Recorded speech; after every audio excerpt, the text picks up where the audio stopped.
Welcome to Opportunity for Transformation, the role of faith in juvenile probation reform. The Center for Public Justice is hosting this convening today to educate as well as learn from national and local Christian clergy and faith-based nonprofit leaders, Christian academics, and Christian professionals in the justice field about juvenile probation, the need for reform, and the role of families and community-based institutions, including faith-based organizations, in ensuring a juvenile probation system that is more effective and equitable. We also really want to recognize that this conversation is happening in a specific context at a specific moment in our nation's history, where we recognize that many of our minds are already focused on dealing with the challenges associated with last week's attack at the US Capitol, with displays of both white supremacy and Christian nationalism, and also COVID-19's ongoing impact on our communities. And so we're really grateful for you making the time to be part of this conversation today. We know that you're taking time out of serving your community by being here with us. And we also want to acknowledge that there is incredible work that many organizations and congregations who are represented already do to serve their communities, and in particular, young people who are impacted by the justice system. So today, I would really welcome each of us to take the posture that we are taking as hosts, one of mutuality and hope. Our goal today is to learn from each other, including all of our expertise and knowledge in our conversation. So our objectives for our convening today are to educate and learn from the Christian leaders, clergy, and public officials who are here about juvenile probation, including the similarities and distinctions from the adult system. This is going to include learning about current juvenile probation outcomes, both in the short and long term, and racial disparities within the juvenile probation system. We're also going to talk about a vision for juvenile justice reform and why a model for probation reform centered on family and community-based organizations, including faith-based organizations, can and will work. And we want to identify pathways for engagement on this issue, both as individuals and as the organizations we represent, as well as for the community that's formed today. So we have a great day ahead scheduled for us. We're sad that we can't be in person, but it has created the opportunity for folks around the country to be with us today. If you would be willing to take a minute to drop into the chat feature your name, your organization, and where you're located today. So not necessarily where your Zoom background is, but where you are today, so we can get to know each other. And lastly, just two housekeeping notes as we're getting started today. If you would also take a minute to make sure that your full name and your organizational affiliation are appearing in your Zoom screen. There's a rename button that you can use on your own picture.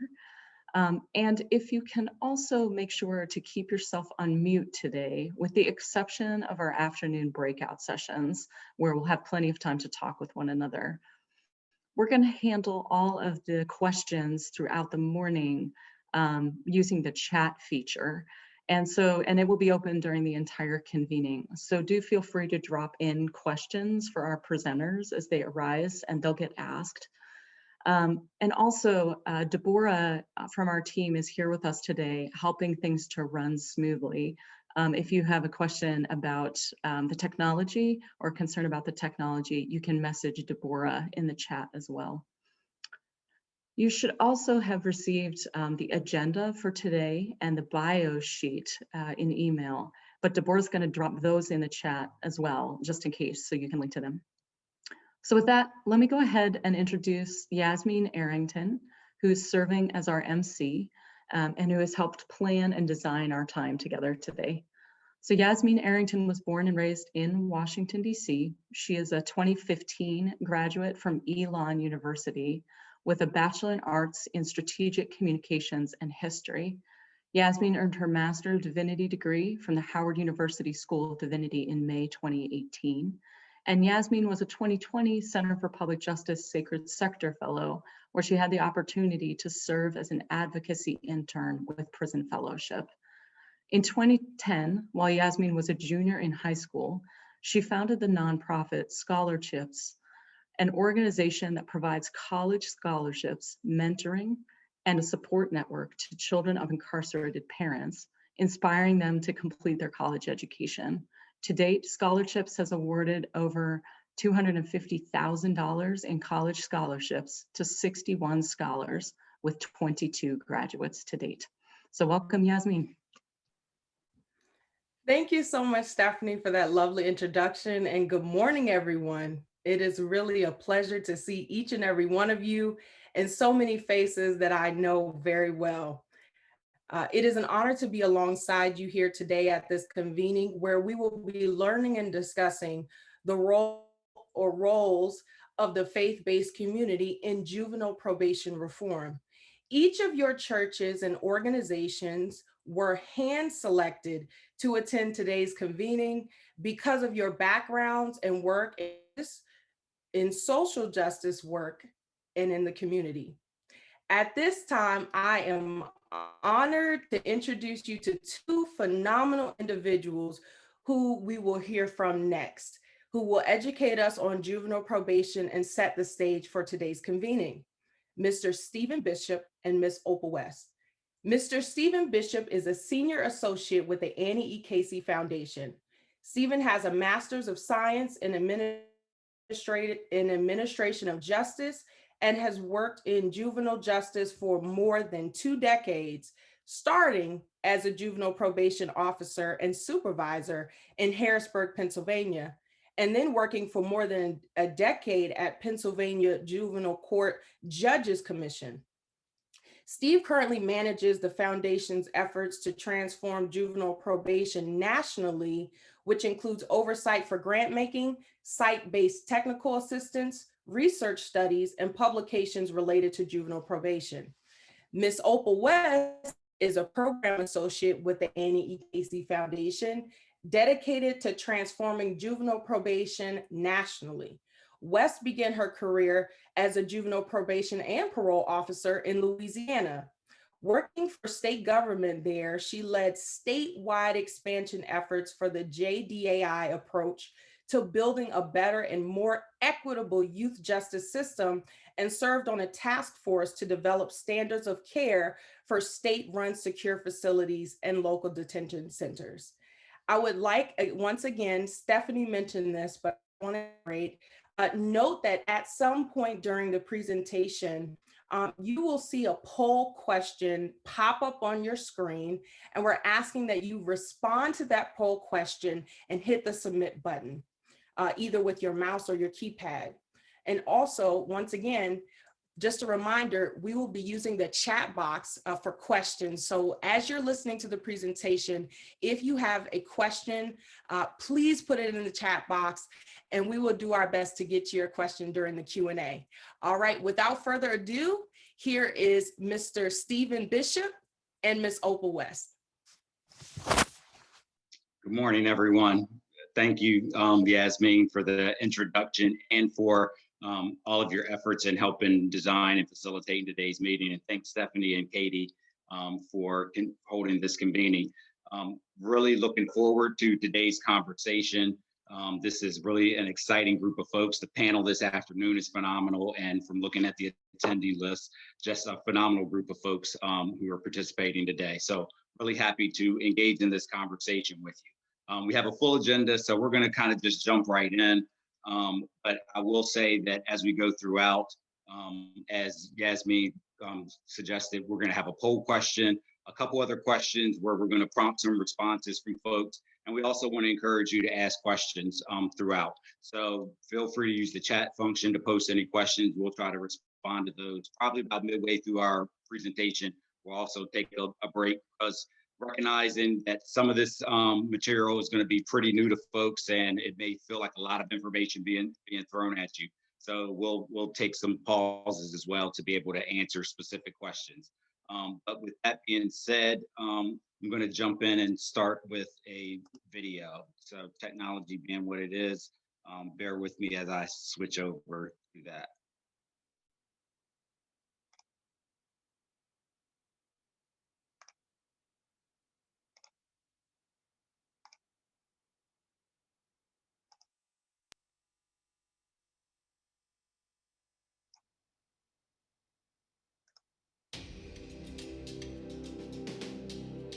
Every year, thousands of youth are put on juvenile probation, more than half for low-level offenses, like shoplifting or acting out in school. Kids are being hauled into court for behavior that used to simply get them referred to their parents or principal, and this happens disproportionately to kids of color. Being on probation comes with curfews, restrictions on where you can go, orders on who you can hang out with, and rules that are so convoluted and hard for anyone to follow without a slip-up, especially for teens whose brains are still developing. Once a kid messes up, like missing curfew a few times, he's violated probation.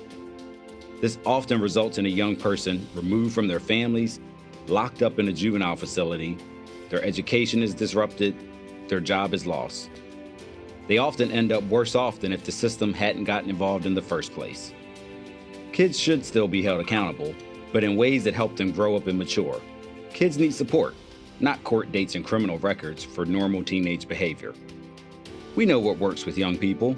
There are effective ways to promote personal growth and positive behavior change in youth.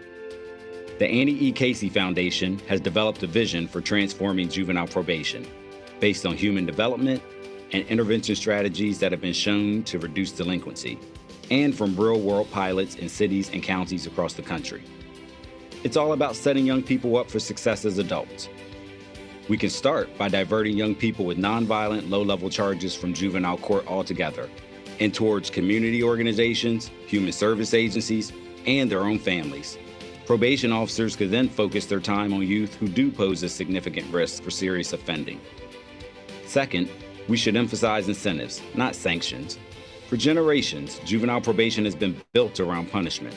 But research makes clear this approach is totally backwards. Incentives as small as movie tickets can motivate young people to do positive things, like succeed in school and remain drug-free. Third, we must commit to racial and ethnic equity. While only 40% of the country's youth population are youth of color, they are overrepresented on probation caseloads and diverted less frequently than their white peers. And youth of color represent 68% of youth held in residential custody for a technical violation. That's being locked up for breaking rules, not breaking the law. Finally, we should build young people's skills, decision-making, and positive connections. Those are the real game changers. We know what to do. Now it's time to get probation right.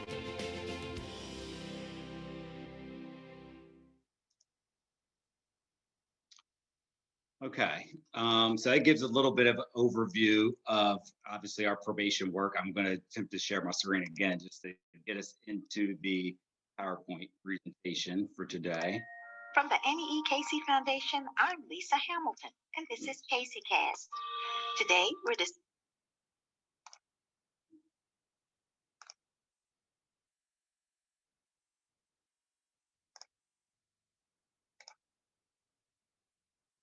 Okay, so hopefully that video gave you a quick little overview. Obviously, we're going to dive much deeper into some of the key aspects of the juvenile probation work.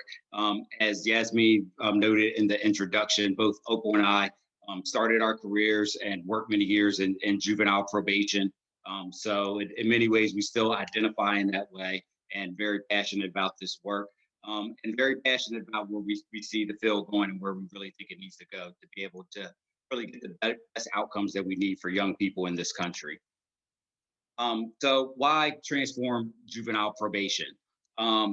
So I'm kind of a history person. I like the History Channel, so I always like to kind of understand the roots of things. And so I'll try to share a little bit with that with all of you. So the person that you see at the top is who is widely considered to be the father of probation in this country.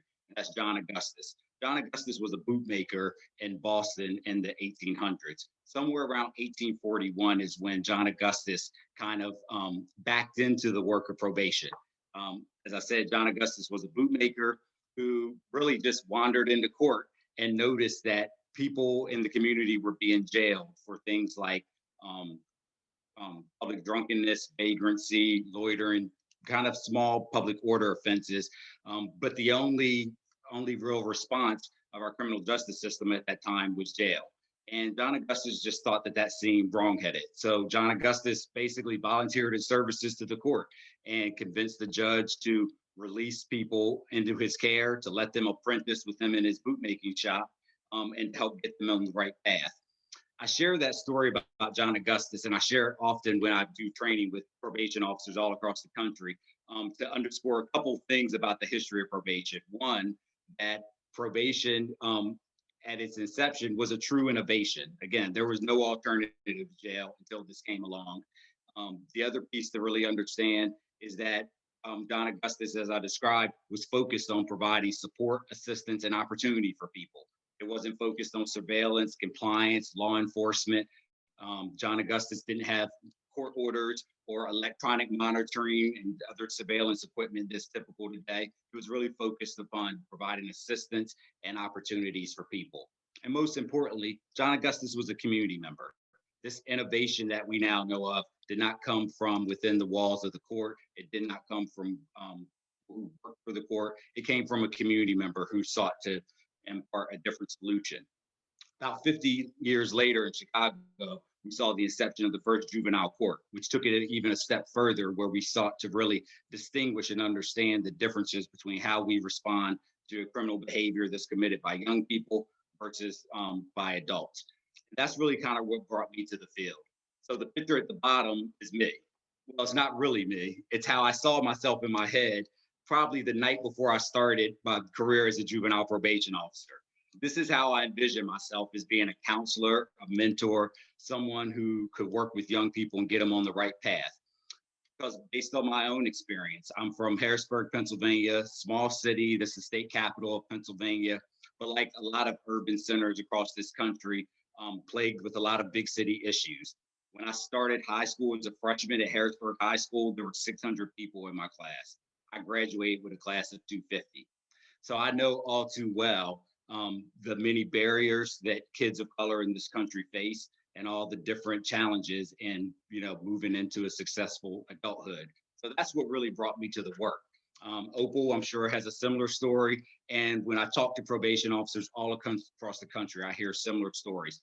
People who came to the work wanting to provide support, assistance, be mentors and counselors to young people, but often get ensnared in a much bigger system that's focused in a different way. So unfortunately, the reality is that probation largely looks like the picture that you see at the top right. One that very much is about law enforcement, about surveillance, about compliance. And what I would suggest is that though the people in those uniforms may have the best intentions, that does not look like help coming to knock on your door. That does not look like a helper who's coming to visit a child at their school or at their work. And so we really want to think about what is our vision, what is our mission for probation, and how we try to center things and get back to its roots.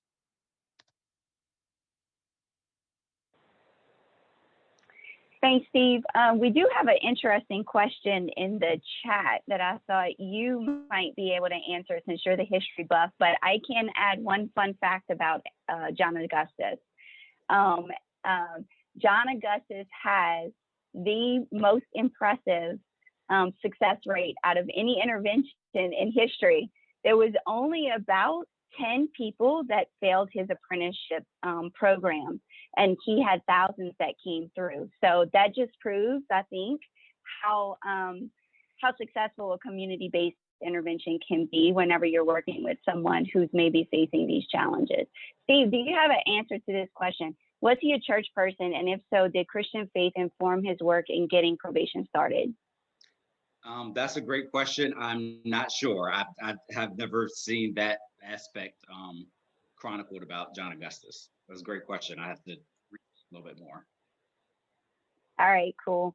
All right, so continuing with our presentation, we wanted to lay some sort of some fundamental understanding of what we'll be talking about here, and just sort of get everybody on the same page as far as language in terms that you may be hearing throughout our presentation. And when most of you think about the juvenile justice system, you're probably thinking of a place. So like some sort of secure facility, maybe a prison, a kid's prison or a detention center. Because those places traumatize young people, many young people, and our most vulnerable youth population. And we know that those places disrupt young people who encounter those places. we wanted to lay the foundation on what we mean by some of these definitions. So a detention center, you may hear us talk about detention in some of our presentation. A detention center is a secure facility that's primarily and supposed to be used as a short-term place to hold a youth before they go to their court hearing to be adjudicated or to be found or disposed of in the court system. There's also a term called placement or confinement, and that's when a young person is pulled out of their home or out of their community and placed somewhere else. And it's usually a setting of like a youth prison, it's a foster or group home, and those places are very real. And you'll hear throughout our presentation about the role that probation can play in that sort of continuum of the system. But one thing that I would like to point out between detention and placement, or detention and youth facilities, most youth secure facilities, is that they're very, very similar.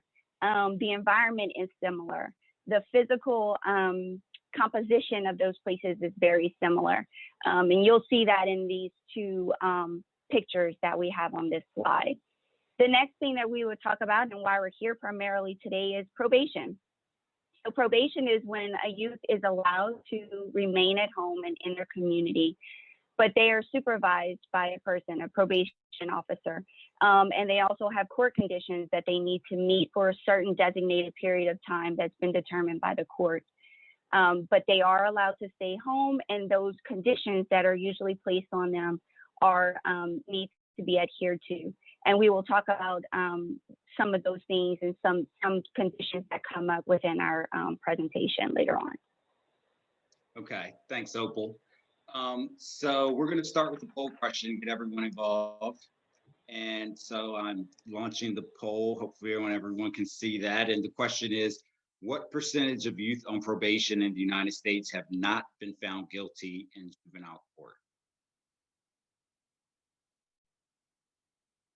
I'll wait a few moments for folks to be able to respond. Again, the question is, what percentage of youth on probation in the US have not been found guilty in juvenile court?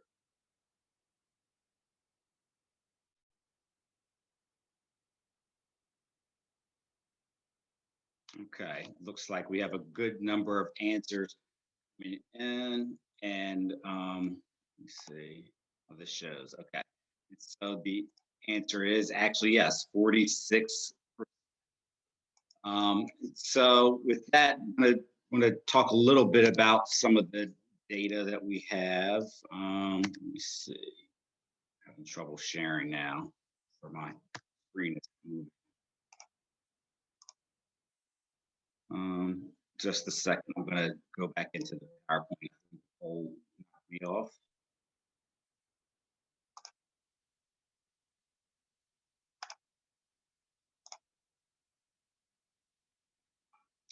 Did it bring that back up? Okay. So, yeah, the correct answer is 46%. So you can see from this data here, and one of the major problems with probation is, quite frankly, its outsized role in the juvenile justice system. So a couple different data points I'll walk you through. On the chart on the right, you can see dispositions for youth adjudicated delinquent in U.S. courts. And essentially, adjudication is the same as a guilty verdict in adult court. And so you can see that for young people who are formally processed in the juvenile justice system in this country, overwhelming majority are placed on probation. I tend to think of probation sometimes in this country, juvenile probation, like on the Oprah Winfrey show, with like, you get a car, you get a car. It's kind of like, you get probation, you get probation. We tend to use probation for everything, from a first response for kids who their first time in trouble, all the way up to a response for young people who may be at risk of out-of-home placement. But it's pretty widely used. But what's even more jarring is if you look at the last bullet on the left, and you can see that almost about 121,000 young people in this country have been placed on probation and have probation officers. And those are informal cases, status offenses, which are basically offenses that are only a crime because it's a person under 18, like curfew, underage drinking, using tobacco. And so these informal type of probation is really highly used, and almost as much as formal probation. And so that's just a data point that I find jarring to me. And even when I share it with practitioners in the field, tends to really be striking. The fact that we have almost as many young people in this country on probation caseloads who've not been found guilty as young people who have been. And so probation has a really big footprint in this country and I would contend is overly used. Some of the other problems with probation and what really led us to this work around probation transformation. It perpetuates racial disparities. Talked about that in the video, how youth of color are grossly overrepresented, both on probation caseloads, underrepresented in terms of being given opportunities to be diverted from the system. And as you get deeper into the system, you see that the disparities actually grow. So when you get to the deepest end of the system, as you see in this chart, for young people who have violated conditions of their probation, or for all young people in the country who are confined as a result of violating their probation, almost 2/3 of those are youth of color. So we really see the disparities grow the deeper you get into the system. So in that way, we know that probation is often a gateway to out-of-home placement. Current US data shows that almost about 1 in 5 youth in confinement are there again for breaking probation rules, not actually breaking the law. And I can say, as someone who, as a PK myself, as a former probation officer, I certainly believe in youth having rules. I have lots of rules in my own house, but it's hard for me to imagine what rules my children could break that I would, want to send them away, miles away from home. And so it's really important to think about the threshold that we have for removing young people from their home.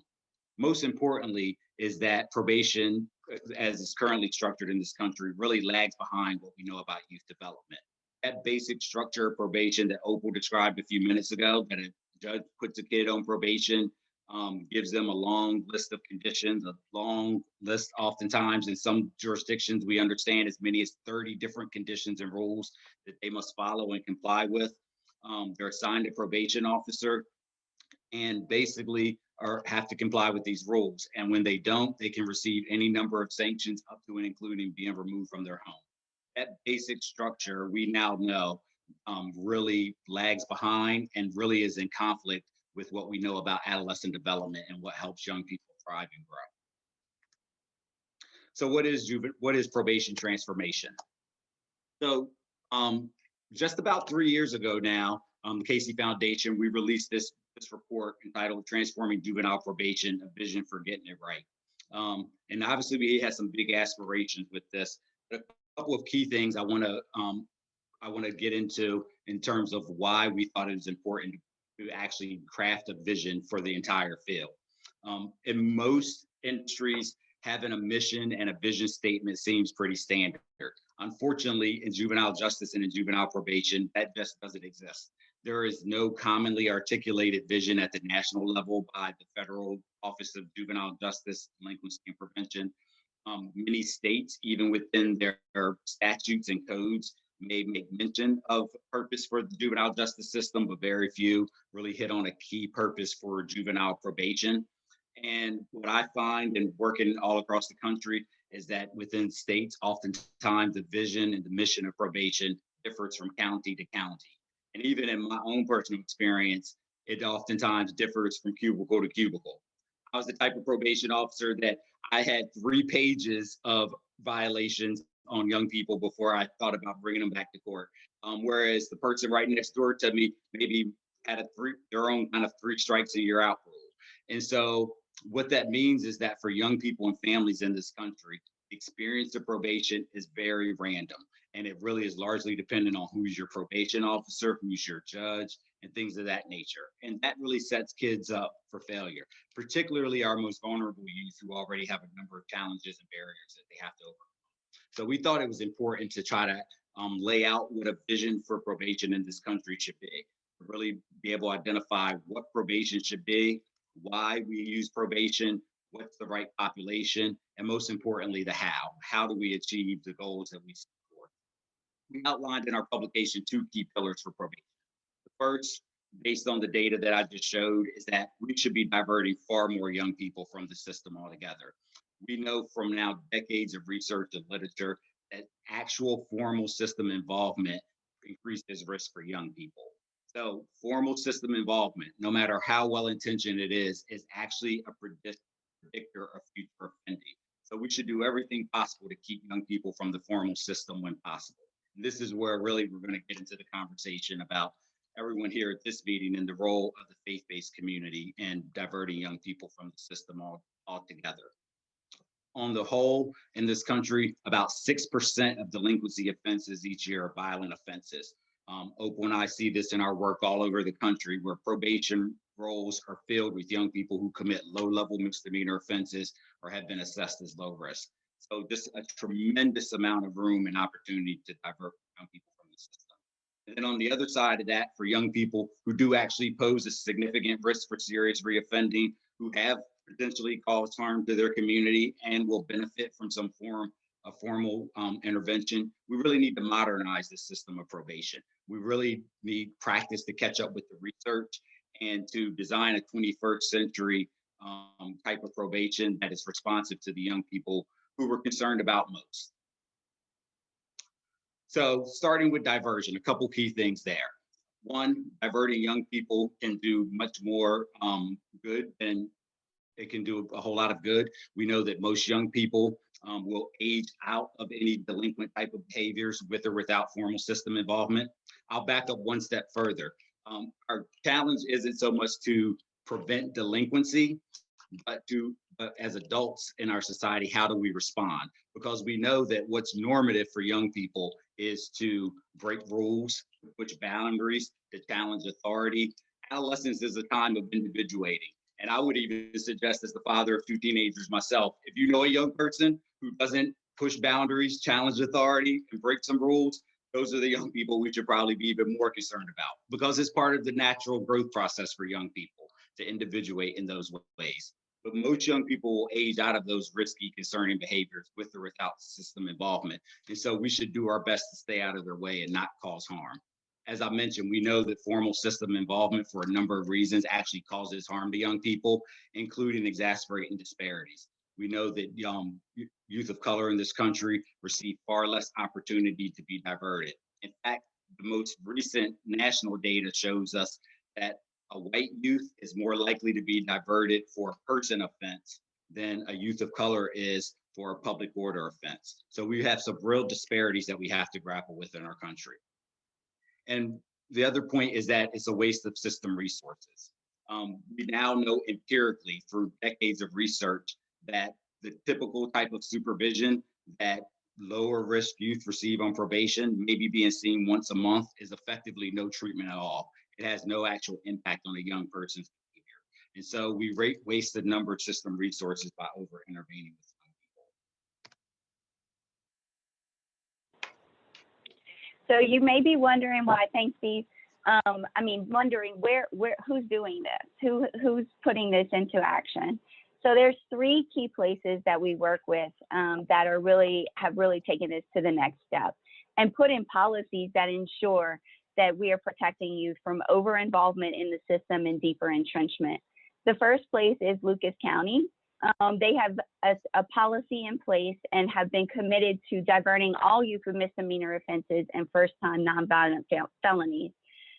They are sent to what they have established as an assessment center that will sit down with the young person and their family and assess what's going on with them. What supports do they need within the community? How can the community step in, and how can they support the family and the young person and sort of redirect what's going on?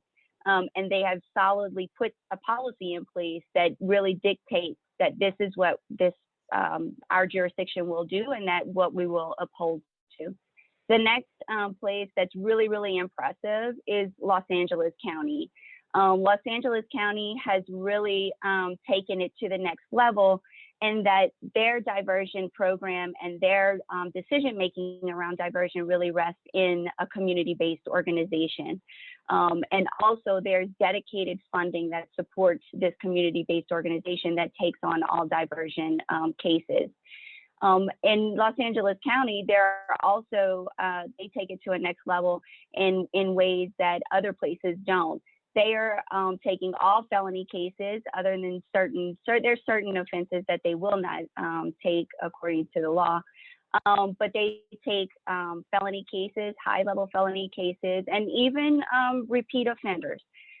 So it's really impressive what they're doing there. And then another impressive thing that we've seen recently, last month, come out of Los Angeles County is a directive from their District Attorney Gascon from Los Angeles County, who has really solidly said to his staff and to the public that this is what we will do with young people. We need to ensure that our first priority is to keep young people in their community and their families, to give them support systems rather than to deepen them into the system.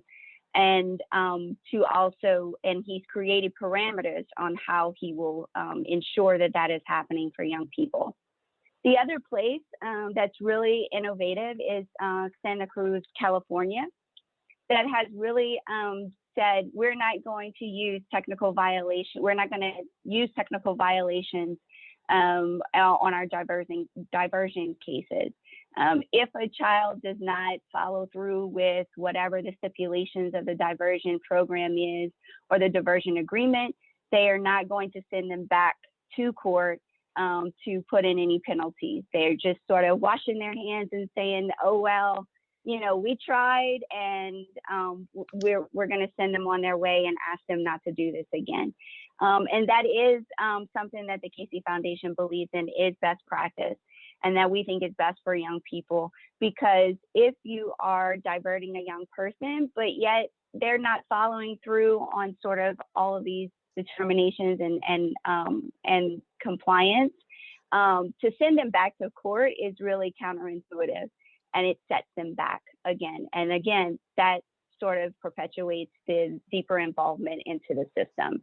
So these are three key places within our country that are really doing innovative stuff and have really taken this philosophy around diversion and taken it to like next level and put it into practice. You can go to the next slide, Steve. Okay. And before we switch to probation, I don't know, I can't see it on my end there. I don't know if there's any questions in the chat at this point before we move to the probation piece. Yeah, so we wanted to pause here and take a few questions. There are questions in the chat. Our first question is, are tethers ever used in juvenile probation? I'm not quite sure. I missed that word. Are tethers? I'm not quite sure what's meant by the question. Todd, if you'd like to clarify in the chat, please do. The next one is, do you have any information regarding how lack of relationship with a biological father or committed male family members impact juvenile probation? I'll take a stab at that. I think there are probably some folks I know that are part of this meeting, particularly on the panel this afternoon, that may be able to speak to that more specifically, that population. I will say that globally, in terms of understanding youth development, we know that certain protective factors need to be in place for young people to thrive. And we know what some of those markers are. So certainly having a caring, supportive adult in their life, whether it be a biological parent or otherwise, and Opal's later on is going to talk a little bit more about how we're looking at and defining family engagement, to really think about a more expansive circle. We know that young people need to be able to build skills. They need opportunities to, for vocational and career development, things of that nature. So we do know that young people need positive adults and mentors in their lives. But I'll defer to others in terms of, whether it needs to be biological parents, but certainly we understand that that's a key component for young people to be successful. So we got clarification on the word tethers. What he's talking about and referring to is electronic monitoring. And so he has expressed in the chat, I don't know if you can see it, Steve, but it's all the way to the bottom. He is not in favor of that.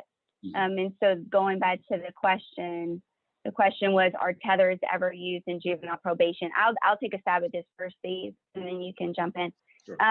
Yes, incredibly. Yes, it is probably one of the most widely used interventions that probation departments use. And I think there's a couple of reasons why. I think that's because, one, because they have not quite figured out what other interventions they can create and how to support that. So what we believe is, really building up community partnerships and support so that electronic monitoring and other devices like that are not relied upon to sort of monitor the young person. The other reason is because, and Steve touched on this earlier, many probation departments across the country are still tied to this sort of mentality of compliance and surveillance. And so, it's just sort of keeping a hawk's eye on young people. And they just have not really sort of figured out what are some other innovative ways that we can, sort of keep young people under our watch, but yet not in such a way that we are watching their every single move. And then I think he had a follow-up to that. Go ahead, Steve. No, I was just going to add, and I'm going to move on to the next slide, that, in general, this is where we talk about the allocation of resources, and particularly how systems should be leveraging partnerships with community-based organizations. Because I would contend it's a much better investment in mentors for young people than electronic devices to monitor them.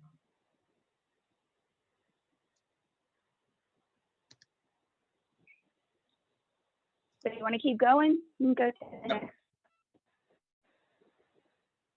And if you could put this in the chat, your answer. Our question to the audience is, confinement is the best option for youth at high risk? And if you, that would be great.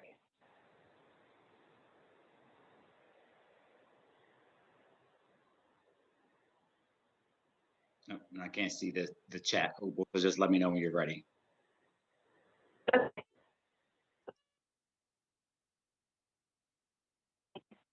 Not confinement is not the best option for even the kids at higher risk. Deploying probation and community resources is really what helps young people. And we also know the detriments of confinement on young people and what that does to them and the impact it has. The research shows that even one day in detention can disrupt a young person's life, connections to community, connections to school, connections to their family. And you could read more about that, but even one day in detention can hinder a young person from finishing high school, increase their likelihood to recidivate and be deeper entrenched into the system. And also there's other mental health implications that can happen whenever we confine a young person. So essentially, to try to paint a picture for what we're suggesting for probation and understanding all that Opal talked about as well, which is we know we get better outcomes with young people in communities than we do when they're in facilities. And we know clearly now from the research that the most effective programs are family-centered. They help young people build skills and competencies, or restorative justice programs and things of that nature. So it's really about, when we talk about the higher risk youth, the youth who do actually pose some risk to public safety, and the youth that we're most concerned about is how do we make sure that we're really leveraging resources to give them our best. So I think about even the time that I was a probation officer, and the reality is the first day I stepped into the job and I had a caseload of 40 some kids, most of those young people didn't really need me. Most of them were on for lower level offenses, had a number of strengths and support in place, and really did not need my intervention. But I had stipulations, and as a job, I had to follow the court orders and check up on these kids. But what fell through the gaps was the couple handful of kids that I have who I really did lose sleep at night over. Young people who I saw as they were maturing and aging were moving from being involved in extracurricular activities, being tied to organizations, their churches, and other things that were prominent in their life at a younger age, and being pulled into the streets, possibly gang involvement and other types of negative activities. And what I found is oftentimes I didn't have the support, the resources necessary to be able to work successfully with those young people. We're really talking about reinventing probation in a way to really attend to those specific needs. working with the young people who concern us most, having really small caseloads so that probation officers can be focused on forming caring relationships with them and their families, and helping them build their network and their relationships, so that they have the types of supports in place long after their time on probation.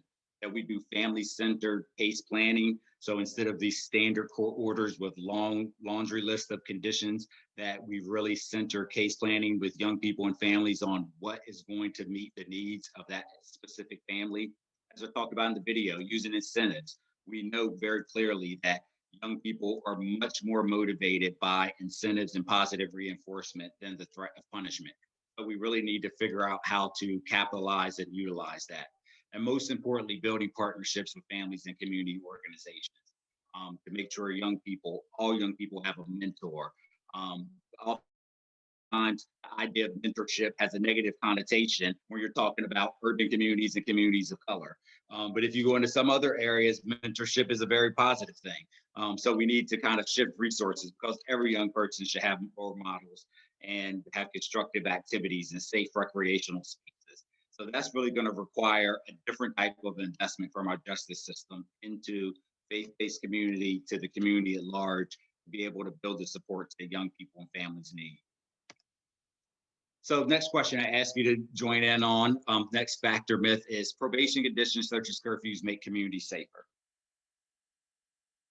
And invite everyone again to just in the chat, list out your responses to that. Factor myth, probation conditions such as curfews make communities safer. And that also is a myth. And so here's the reality with that. Having sanctions and all of these stipulations actually do not suppress new offending. There's been no research that shows that. What we believe at the Casey Foundation is public safety, community safety actually results from engagement and employment. Having young people meaningfully involved, learning to be have some level of civic engagement, and being connected to constructive organizations and activities in their community. Again, because as Opal said, we know what all the potential harms of confinement are. For that reason, the Casey Foundation and several other national prominent organizations, such as the National Council of Juvenile Family Court Judges, the Council State Government's Justice Center, to name a few, have called for the elimination of the threat of confinement as a sanction for technical violations of probation. To really put it plain and simple, the juice isn't worth the squeeze. The potential harms and risks to young people being in confinement simply do not outweigh them breaking rules of probation in their community. We have some really good questions in the chat. And now the last three that came in are really, I think, centered around this, which is family engagement and what is the role of family engagement in probation. The Casey Foundation believes that family is important, that community is important. We have to have those in place to support the young people when they come into the system and become court involved. And so we've identified 4 key pieces to family engagement that we think can really change not only the outcome for the young person that's experiencing probation, but also a way to really sort of recenter how the system is viewing families and young people, but also how they do things and how they operate. And so the first thing is to the definition of family. Many probation departments and systems only identify family as biological. So that would be only the young person's, very close, intimate family, and that's it. What we propose is that should be expanded, and we're calling it a youth circle of care. And so that can be anyone that the youth feels they are connected to, that they feel like that person can contribute to their growth. And it doesn't have to be biological at all. So that could be a person of faith that they know. It can be a store, corner store owner, if they feel like they are close to that person and that person can really help them and grow in their maturity and guide them in their experience. So we encourage systems to really expand how they view family and how they identify the young person's circle of care. We also believe that it's important for the young person to have a very large voice in who that circle of care is and the identification of that. And so, for instance, there's a lot of places that have expanded to include, other people outside of the immediate family and even extended family, no blood relation at all. The next would be to support guidance and advocacy for families. Starting family programs such as family navigators and family councils.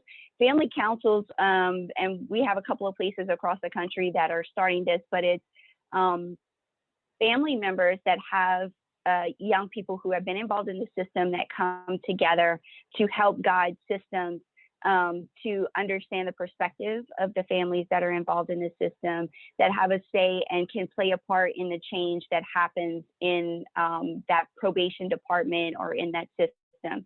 And so they really guide them on policy development, on program development for young people, on policies, just sort of everything that they can, that the system will bring them into, and really getting their voice and their perspective on things. Family Navigators is a program that's in Lucas County, and it's really, and I believe Tracy Perryman is with us today, who helps with that. But Family Navigators is, it helps parents or family members who are going through this experience during probation or court involvement, and really just sort of being a support system to them. So, what can we help you with? What aspects are you maybe not understanding that we can guide you through? How can we best support you through this entire continuum and experience that you're going through? Family Voice and Retaining Family Connections, which is the family engaged case planning. So many, almost all probation departments, whenever a young person comes on probation, there's a plan that's developed with that young person to understand and to develop goals for them, to really understand what are they trying to achieve, what are their interests, what supports they need. And so what we are saying with family engaged case planning is to take that to the next level, and really start to partner with families and partner with the young person to really identify how we can support them. What do they need? How do we get innovative about this and really explore, like, what are some new opportunities that we can give the young person, and just really starting to work hand in hand with families. And then family-centered staff culture, which is really about changing how we view families and changing what their role is and changing how we view their role in the whole probation experience. So really seeing families as a strength and an asset for the young person rather than a deficit or some sort of blockage to them being successful and whatever they want in life. So it's really starting to view families as a key part of what we are doing and the young person's road to success. And that includes many probation departments are having training on that. We have a national partner that does that, Justice for Families, that does training across the country and really helps departments to really view families as assets. So just in closing, a couple things. So where we've been investing, as we've laid out, a couple different ways. One with pilot sites. We've been working with Lucas County, Ohio, which is Toledo, and Pierce County, Washington, which is Tacoma, for about 5 or 6 years on this path. And as you can see in the slide, they've looked to reinvent probation in a number of different ways, through like the misdemeanor services, expanding diversion. Opportunity-based probation in Pierce County is a new case management model by which they heavily use incentives. They surveyed young people and families to find out what would be meaningful and motivate them to meet their probation goals. And so they developed a grid where they put those incentives and positive reinforcers up front in the case management model. And interestingly enough, when they survey young people to find out what would be motivating incentives for them, the response they got most from young people was being able to get like gift cards for meals and small gift cards to help with groceries. So what overwhelmingly came out from young people was the desire to basically help with basic household needs like groceries and things of that nature, but finding ways to incentivize young people for success. And also, as you can see in both sites, really developing, building out their muscle in terms of positive youth development, really engaging with different community organizations that can really provide a wraparound supports for young people, both help meet their clinical needs and treatment needs, but also to help them with all the things that we all want for our children: safe recreational spaces, the ability to thrive and think creatively about what you want to do with your life, and things of that nature. We're continuing to invest in that way at Casey. Over the last year and a half or so, we've taken on, as you can see, more than a dozen new sites all over the country that are engaging us in different levels on this work. Some of these are at a very local level. Some of these are statewide engagements, like in the state of Ohio, where we have several jurisdictions. And so we're really excited and happy to see that juvenile courts across the country are taking up this challenge, are seeing that the current court system as it's structured is not being effective and is not successful, and really understand the importance of really working with partners, that probation can't do it alone and shouldn't want to do it alone. The work of helping our nation's youth to thrive and survive is really something that we need to partner more collaboratively with the community on. I'll stop there because I know that we're at time. We had a short. Welcome back, everyone. I would like to introduce you to my amazing colleague, Miss Katie Thompson, who will be moderating our esteemed panel today. Katie Thompson is the program director and editor of Shared Justice, the Center for Public Justice's initiative for 20 and 30 somethings who are passionate about exploring the intersection of faith, justice, and politics.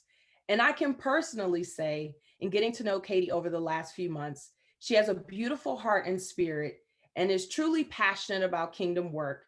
She is exemplar of the scripture, Micah chapter 6, verse 8. What does the Lord require of you? To act justly, to love mercy, and to walk humbly with your God. Take it away, Katie. Thank you so much, Yasmin. Thank you for that really kind introduction.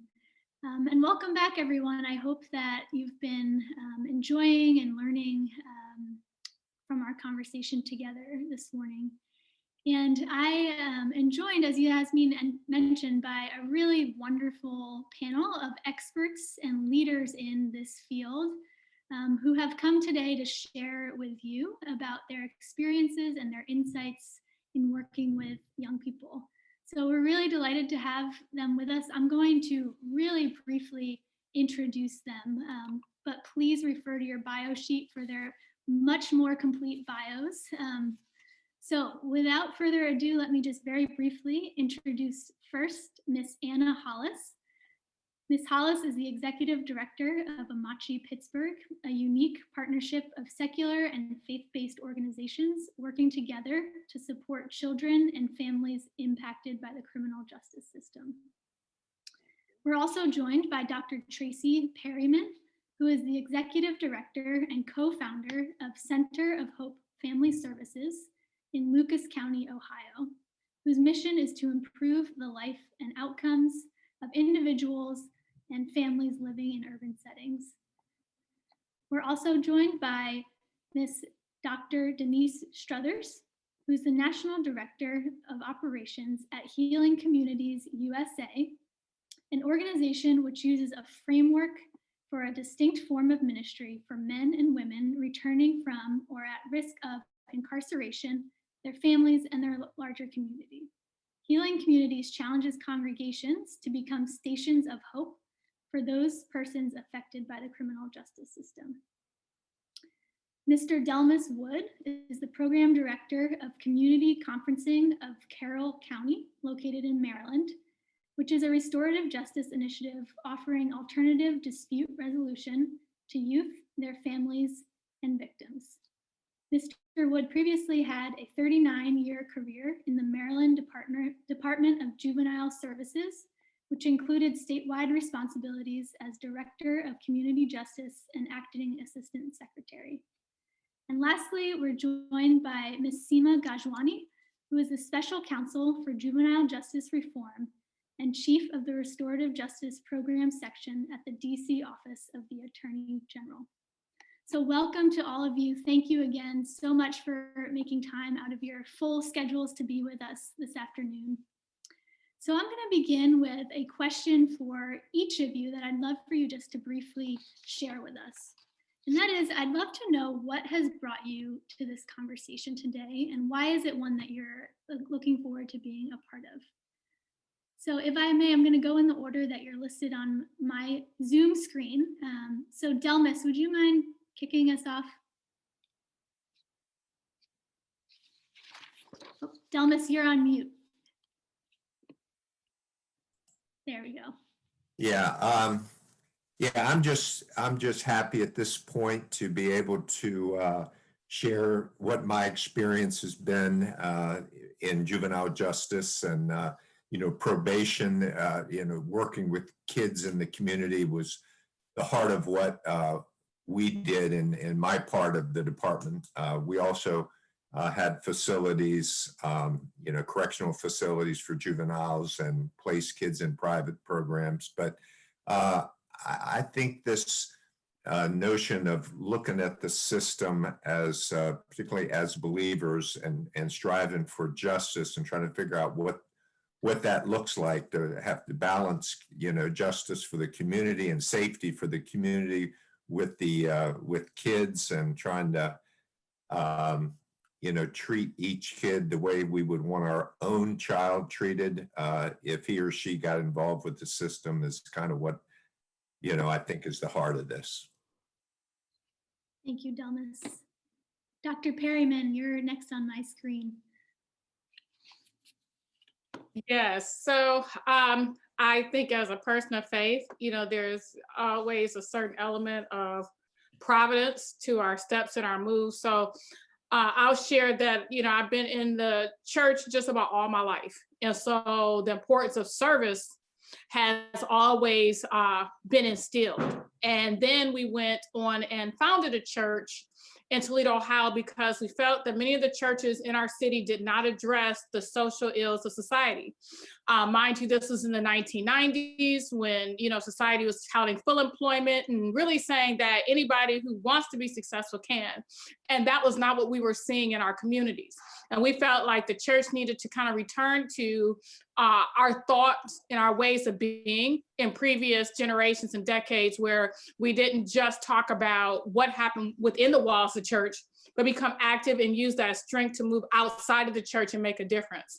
So within 6 months of founding the church, we were met with 2 criminal justice issues for young Black men, one being a church member, one being a very immediate family member.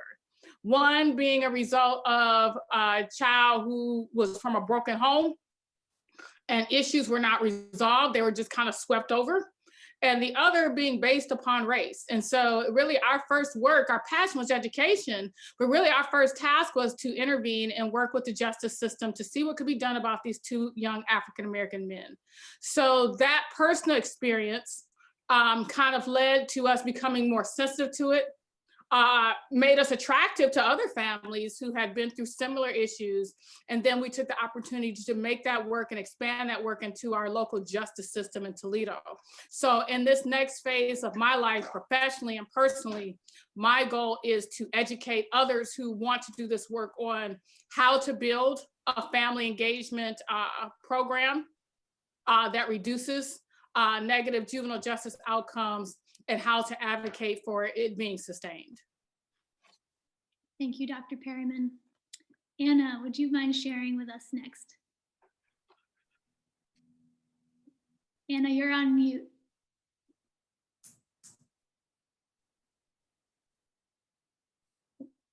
Let's see.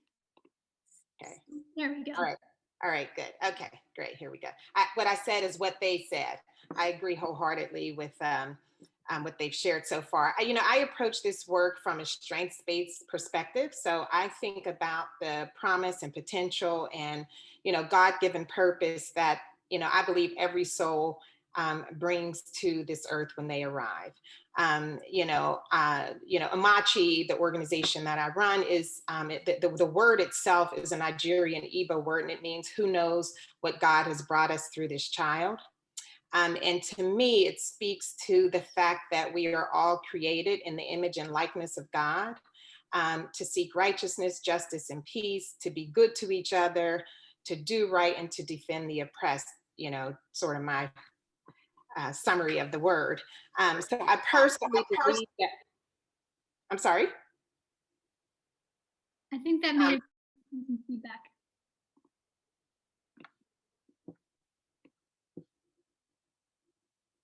So I personally believe that we have a moral obligation to nurture and invest in the unfoldment of our youth. I think that when we fail our youth, we all stand to lose. And no matter how accomplished we are individually or as a nation, we really can't claim success when our children are failing. And I believe we are measured and judged by how we treat the least among us as people of faith. And what we've seen out of Machi is that when we make that investment, when we help to empower young people to discover what makes them amazing, and to help them establish a standard of excellence for themselves, we have a 92% success rate, with those very young people breaking the intergenerational cycle of incarceration. And they're not supposed to find themselves in any form of confinement, and yet the statistics tout that all the time. The statistics talk about how children whose parents are incarcerated are more likely to go to prison themselves. And we just, we are opposed to that. We don't believe statistics, tell us what will happen. Statistics are a report of what has happened in the past and what will happen if we continue to repeat the same kinds of behaviors. But as people of faith, I think we are called to believe the report of the Lord, that all creation would reflect the glory and splendor of our Creator. So that is what drives me to do this work, is really believing in the power and potential of our youth. Thank you, Anna. Dr. Struthers, what brings you to this conversation today? Yeah, hi everyone. I've been in the church my entire life. I'm a PK as well. And one of the things that we are really teaching through Healing Communities is getting the congregation to get involved in the public square, to come outside those four walls and begin to work with community organizations. Number one, we already have the structure. We've already been given the commission to do so by God. And we can provide the mentorship. When I was listening to the young man, Makai, and when he was asked the question about the church, I cringed, because he couldn't really definitively say, yes, that the church is involved. And so I think that is my heart's desire is to, say to the church, look, you do church well inside those four walls, but that's not all that is needful. You got to come outside those walls. We have got to engage the community. We have to work with community organizations. We have to let go of our fear. We have to let go of our judgmentalism. And we have to engage. Even start with the families that's right there in your congregation. Because trust me, there is someone in your congregation that has been impacted by crime and the criminal justice system. Start there and begin to provide the unconditional love, the mentorship. Roll up your sleeve and get in the trenches with these kids, and do whatever it takes to show them the unconditional love of God, because I believe that that's what they need. If they didn't get it in their home, okay, they didn't. Maybe we also need to work with the parents and showing them how to love their children and how to be better parents. Whatever it takes, we need to be right there. And the church's voice, Christians, we need to be right there alongside all of those who are working to end the terrible traumas that our youth are experiencing. And I believe that we have been mandated to do so. Thank you, Dr. Struthers. And Seema, if you would share what brings you with us today. Yes, thank you for having me. I should also say, like Anna, I'm moved by the comments of my panelists, so I'm so happy to be here with all of you. I work on restorative justice at the DC Office of the Attorney General, and I've been doing that for some time. And I had a conversation once with a prosecutor in DC who handled vehicular homicide cases for the US Attorney's Office. So cases in which somebody has been killed after an incident with a car. It's very serious matters. And we were talking about restorative justice, and he said to me, you know, I'm Catholic. And he said, I've been doing this work, working on these types of cases for over 20 years. And in my experience, what I have found is the loved ones of the decedent, the family members who are hurt after somebody has been killed in a crime. He said, I see that there are patterns, and some people are able to move forward after such a devastating tragedy, and some people really aren't. And he said, what I have noticed is that people who have faith are able to move forward because they see this tragedy in the bigger picture. They have an abiding commitment to forgiveness and to grace. And as he was talking about that, it occurred to me that restorative justice in many ways is so linked up to the faith community. And, you know, when we talk about restorative justice, we talk about giving agency and voice and dignity to all people. We talk about instances of great grace and forgiveness and redemption. And these are the same words I hear when I speak to people who have really strong faith and are connected with their churches and their religious institutions. And so I was really thrilled when Katie and Yasmin approached me about being on this panel, because I know that all of you who are here today are connected by, as my panelists have mentioned, like a great deal of commitment to social justice and service, but also to faith. And I think that restorative justice sits in nicely in that space. And restorative justice is, you know, in DC where I work, it's ensconced in the justice system. We're at a prosecutor's office where we create an alternative to prosecution. But many restorative justice practitioners believe that restorative justice really should be held in the community, and it should be practiced by community. And there is no stronger community than the faith community. And so having a chance to be able to talk about our work to you all, I think is a great privilege and honor. So that's why I'm here. Thank you, Seema. And thank you to each of our panelists for those really powerful opening remarks. Seema, I'm going to stay with you for our next question. And I'd love for you to share with us, we've learned this morning and gone through a presentation about juvenile probation and what the opportunities are for transformation. And from your experience, both in your current and prior roles, I'm wondering if you could share with us your perspective on why juvenile probation as currently structured is flawed, and then why there ought to be a focus on diversion as a priority. Thank you, Katie. I have worked in the justice system for my entire career. So I am a lawyer. I graduated from law school, and my first job was to work in DC as a public defender at the Public Defender Service. And I was there for 6 or 7 years. I currently work at the prosecutor's office on the other side, but also in the justice system. And in those two contexts, I've represented young people and then worked with young people at the prosecutor's office who are going through the system. In between those two jobs, I worked in policy and spent a lot of time kind of learning about research and analysis about what the justice system can do. And, you know, what became clear in the kind of intellectual sense in the research is what I feel like I saw a lot in practice, and that is that kids who go through the justice system are hurt by it. That I would argue that most people, adults included, who go through the justice system are hurt by it, but I believe in particular young people, children, who penetrate through the juvenile justice system.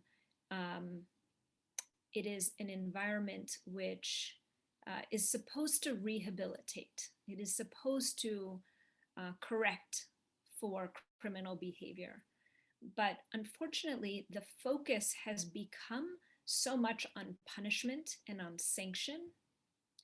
And because there is such deep-rooted racial bias built into the system, with its roots in slavery and state violence and in our justice system, that what it ends up doing is really subjecting our children to criminalization, to stigma, right? Kids who go through the system see themselves differently.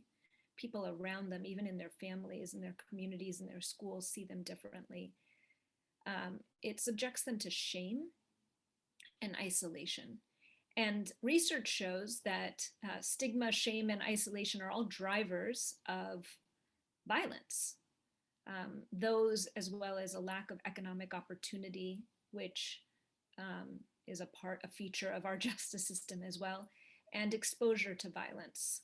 And when our justice system doesn't work, many of the youth who come through our system live in communities where violence has not been subdued. And so they are exposed to violence at home and at school. And so we have created this system that I think not only doesn't really help change behavior effectively, but I think it hurts.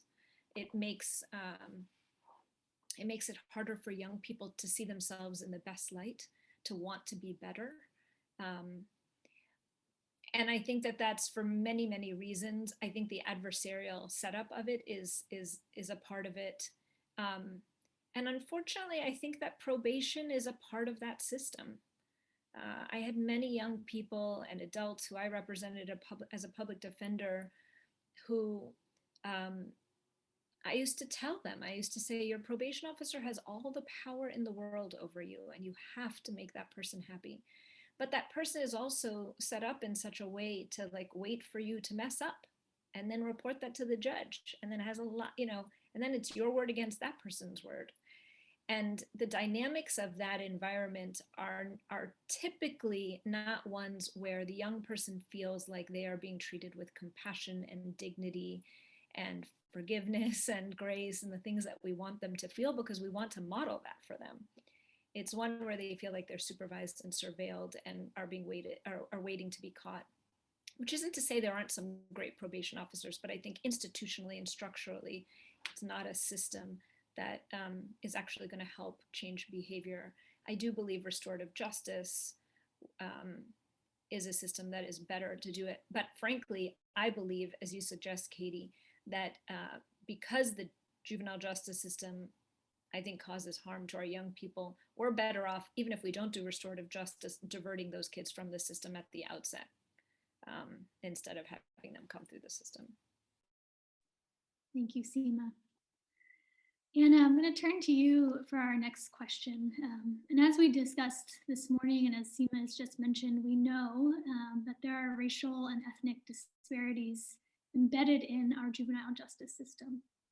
In Allegheny County, Pennsylvania, where Amachi-Pittsburgh is located, Black young adults are over 6 times more likely to be detained than their white counterparts. And you and your organization recently partnered with the Allegheny County Juvenile Probation Office and the Pittsburgh Foundation in a research steering committee to produce a report called The Case for Collective Impact, Addressing Racial and Ethnic Disparities in the Juvenile Justice System in Allegheny County. And there's so much to unpack from that report, but I'm wondering if you could discuss some of the key findings as it relates to juvenile probation in particular. Sure. Yeah, thank you. So One of the things in our region is that there's so much concern and so much engagement around, promoting positive youth outcomes. And one of the things that I recognize, I've been doing this work for a long time, almost 20 years, and the need to focus on, just to focus your efforts sort of results in many organizations working in silos, although the issues that we're addressing are interconnected. And so many of the solutions that are most effective are also interconnected. And so, I wanted to figure out how we could understand what was happening throughout the community and to use that as a basis for building a collective impact model where we're all formally working together at various points along the continuum. In Amachi's, we're at the prevention end as early as possible, working with young people. And then, there are folks all along the continuum of the juvenile justice system. And so I think a couple of the most important findings here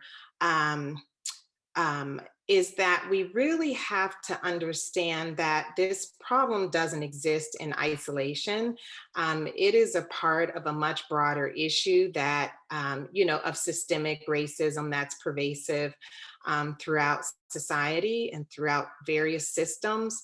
Um, and these factors actually make Black and Brown youth more vulnerable to the school to prison pipeline.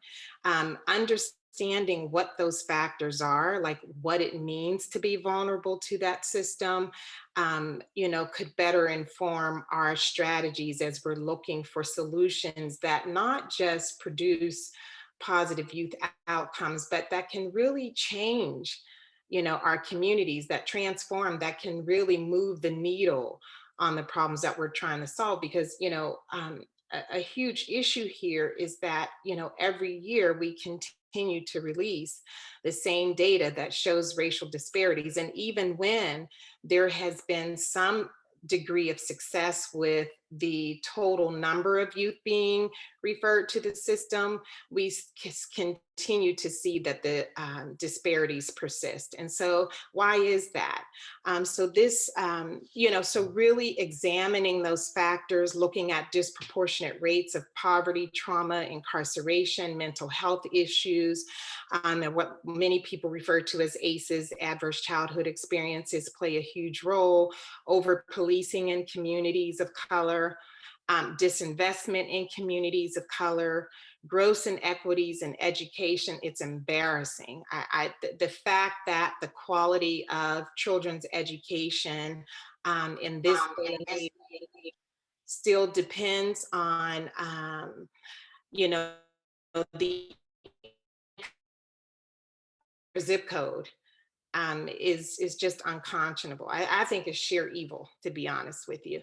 But on top of that, we see significantly disproportionate rates of school suspensions and expulsions. And I mean, we're talking about suspensions for every minor infraction under the sun, which is ridiculous. The behaviors that, Steve spoke to earlier are normal childish behaviors.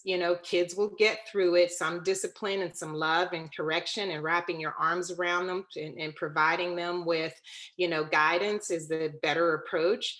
But instead we're seeing, these harsh zero tolerance policies imposed on young people. And by the way, not a single one of us lives by zero tolerance. We make mistakes all the time, as we are seeing every day in the news, awful, heinous crimes, and we don't see the same kind of punishment. So I think that's really it's a difficult conversation, but it's one that needs to happen, and that's what we have pulled out of this work with this report. These inequities also extend to housing, transportation, healthcare, jobs, home ownership, accessing financing, opportunities for youth and their parents. Everything that young people actually need to develop and be healthy and whole and find success in life. And so these disparities are even prominent in the philanthropic community, where Black-led organizations and, faith-based organizations who are on the ground and right in the communities where the children live and are trying to their darndest to make a difference. And yet we have disproportionately fewer grants and financial resources to sustain this important work and to really scale the kinds of strategies that we know are effective, that the evidence shows are effective. So, we had a recent race and gender inequality report here in our region by the Gender Equity Commission. And this report documented that these disparities also affect Black men and women, but noted in particular that Pittsburgh is the worst place for Black women to live in in just about every indicator of livability, quote unquote. And we are seeing that many of these issues exist across educational and income levels of Black women and especially amongst Black girls.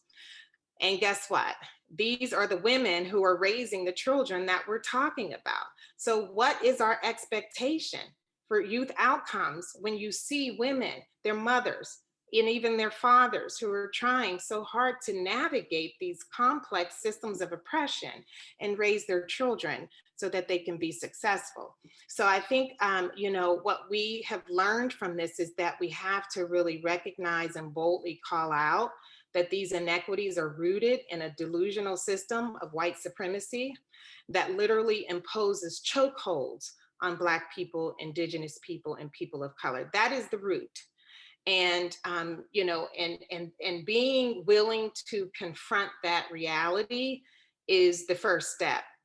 We're looking at a very specific issue, juvenile probation, but it exists in a broader complex that we have to address. And so it's the challenge is really decriminalizing race itself, mental health issues, economic status, and so many of those factors that I talked about that make Black youth and brown youth vulnerable to juvenile justice. So one of the things that, when we're talking about decriminalizing, race and mental health issues and all of these factors, we point to within this report, an OJJDP report that talks about bias theory, which argues that minorities suffer harsher consequences, so that even when the behaviors are similar between Black youth and their white counterparts, at every point along the continuum in the justice system, Black youth receive harsher treatment. And then the other thing is really focusing in on the psychological elements that lead to racial and ethnic disparities.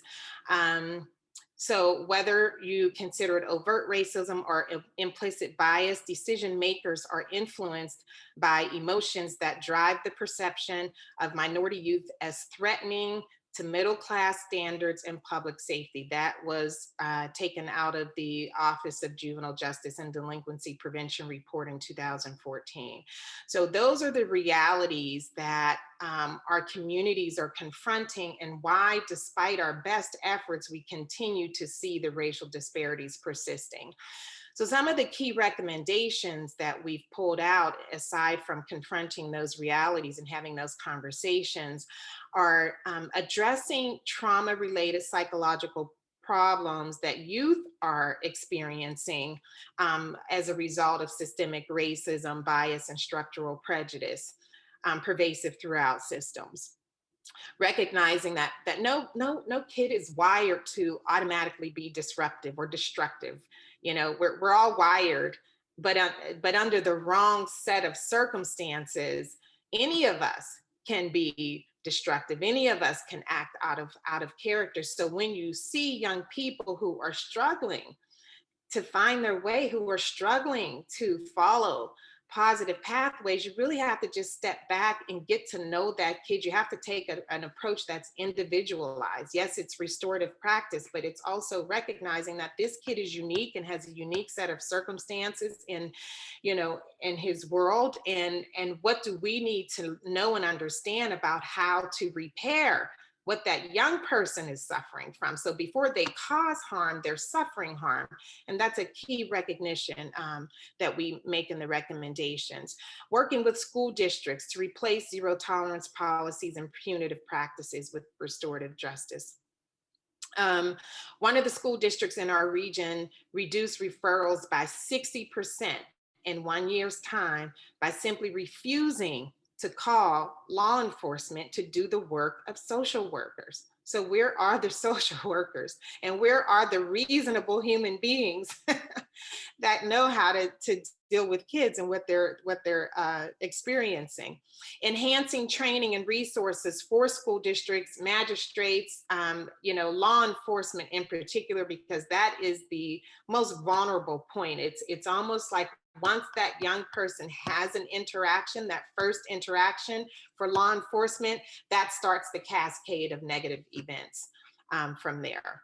So building those, creating opportunities to promote healthy relationship building between law enforcement and youth. And one of the things that we found here in Pittsburgh, it used to be a requirement that city police, because we have the biggest issue in urban communities, they used to be required to live in the city, which meant that they had more opportunity to actually know some of the folks that they were policing.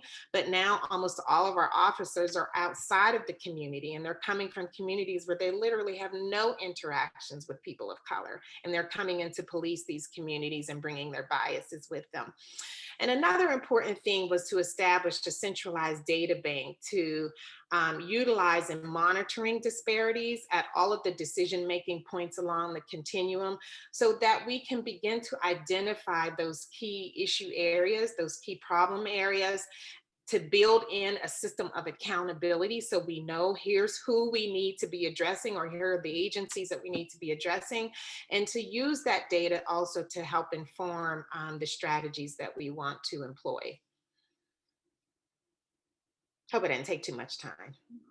Not at all. Thank you so much. And I would really commend this report to our attendees. So we will make sure to drop that in the chat throughout our conversation. So thank you so much.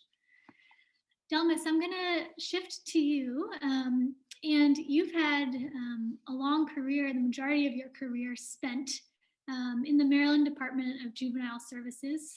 You've shared that you began as a probation officer right out of college, and then went on to spend the rest of your career in later leadership positions. And now you're also leading a restorative justice program and nonprofit. So you've kind of experienced and had experiences in both of these spaces. I'm wondering if you could share, based on your experiences and observations over the years, a bit about what made government partnerships with faith-based organizations or congregations most effective, and what made that the case? Delmas, you're on mute. All right, how's that? First, let me just affirm the really strong calls for justice that the prior two presenters made. And I think, we all need to listen very carefully to that and respond to it. My experience, of course, has been as one in the system for many years, working in the system. And, what we have, particularly in areas of higher crime, et cetera, we have kids that are involved in some very serious offenses, okay? And there's a whole history and a lot of injustice that's led to that. But when I came to Baltimore City to be in charge of our operations there, and that was around 2008, the prior 3 years of juvenile homicides, kids killed, was 28 each year. And most of those kids were killed by other kids. So we were talking about some very serious behavior, and trying to treat those kids in a way that we would want our own kids treated, was the challenge for us, I think. When you would hope that the church faith-based groups would be in the heart of that, in the middle of that. But when I considered your question, and once you advised me that you were going to ask something along that line, I have a hard time coming up with partnerships that we had with faith-based organizations. There weren't many, very few. And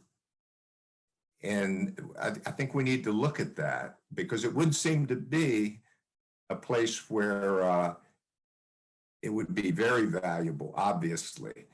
So what happened with me?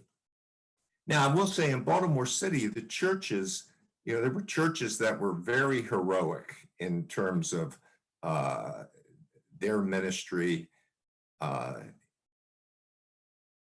in Baltimore City. And we even had, we had some partnerships with the police there. And there was a particular, one of the hotter areas in Baltimore City is the Eastern District. And the Eastern District commander at that time was a kind of a hero of mine, actually, who not only was a police commander, but was a local pastor in that area. And he was held in, from what I could see, extremely high regard by that community. And he also was able to include pastors and Christian leaders in doing ride-alongs with police, to actually go out in the community with the police to be, I think, kind of a tempering effect on the police, but also to see opportunities where they could reach out. When I think of what the church or faith-based communities could be doing, the thing that comes to my mind when I retired from juvenile services, and that was around seven plus years ago, one of the things that I felt led to do was begin this community conferencing program, which is a restorative justice program, an alternative to the formal system. But the other thing that I felt led to do, I had gotten involved with a prison ministry called Kairos. And I don't know how many of you all are familiar with Kairos, but it's nationwide, even beyond the US. And it is, frankly, the most powerful ministry that I've ever been a part of. So we would go into maximum security prisons in Kairos. It'd be about 42 men that would go in and minister to about the same number of men on the inside.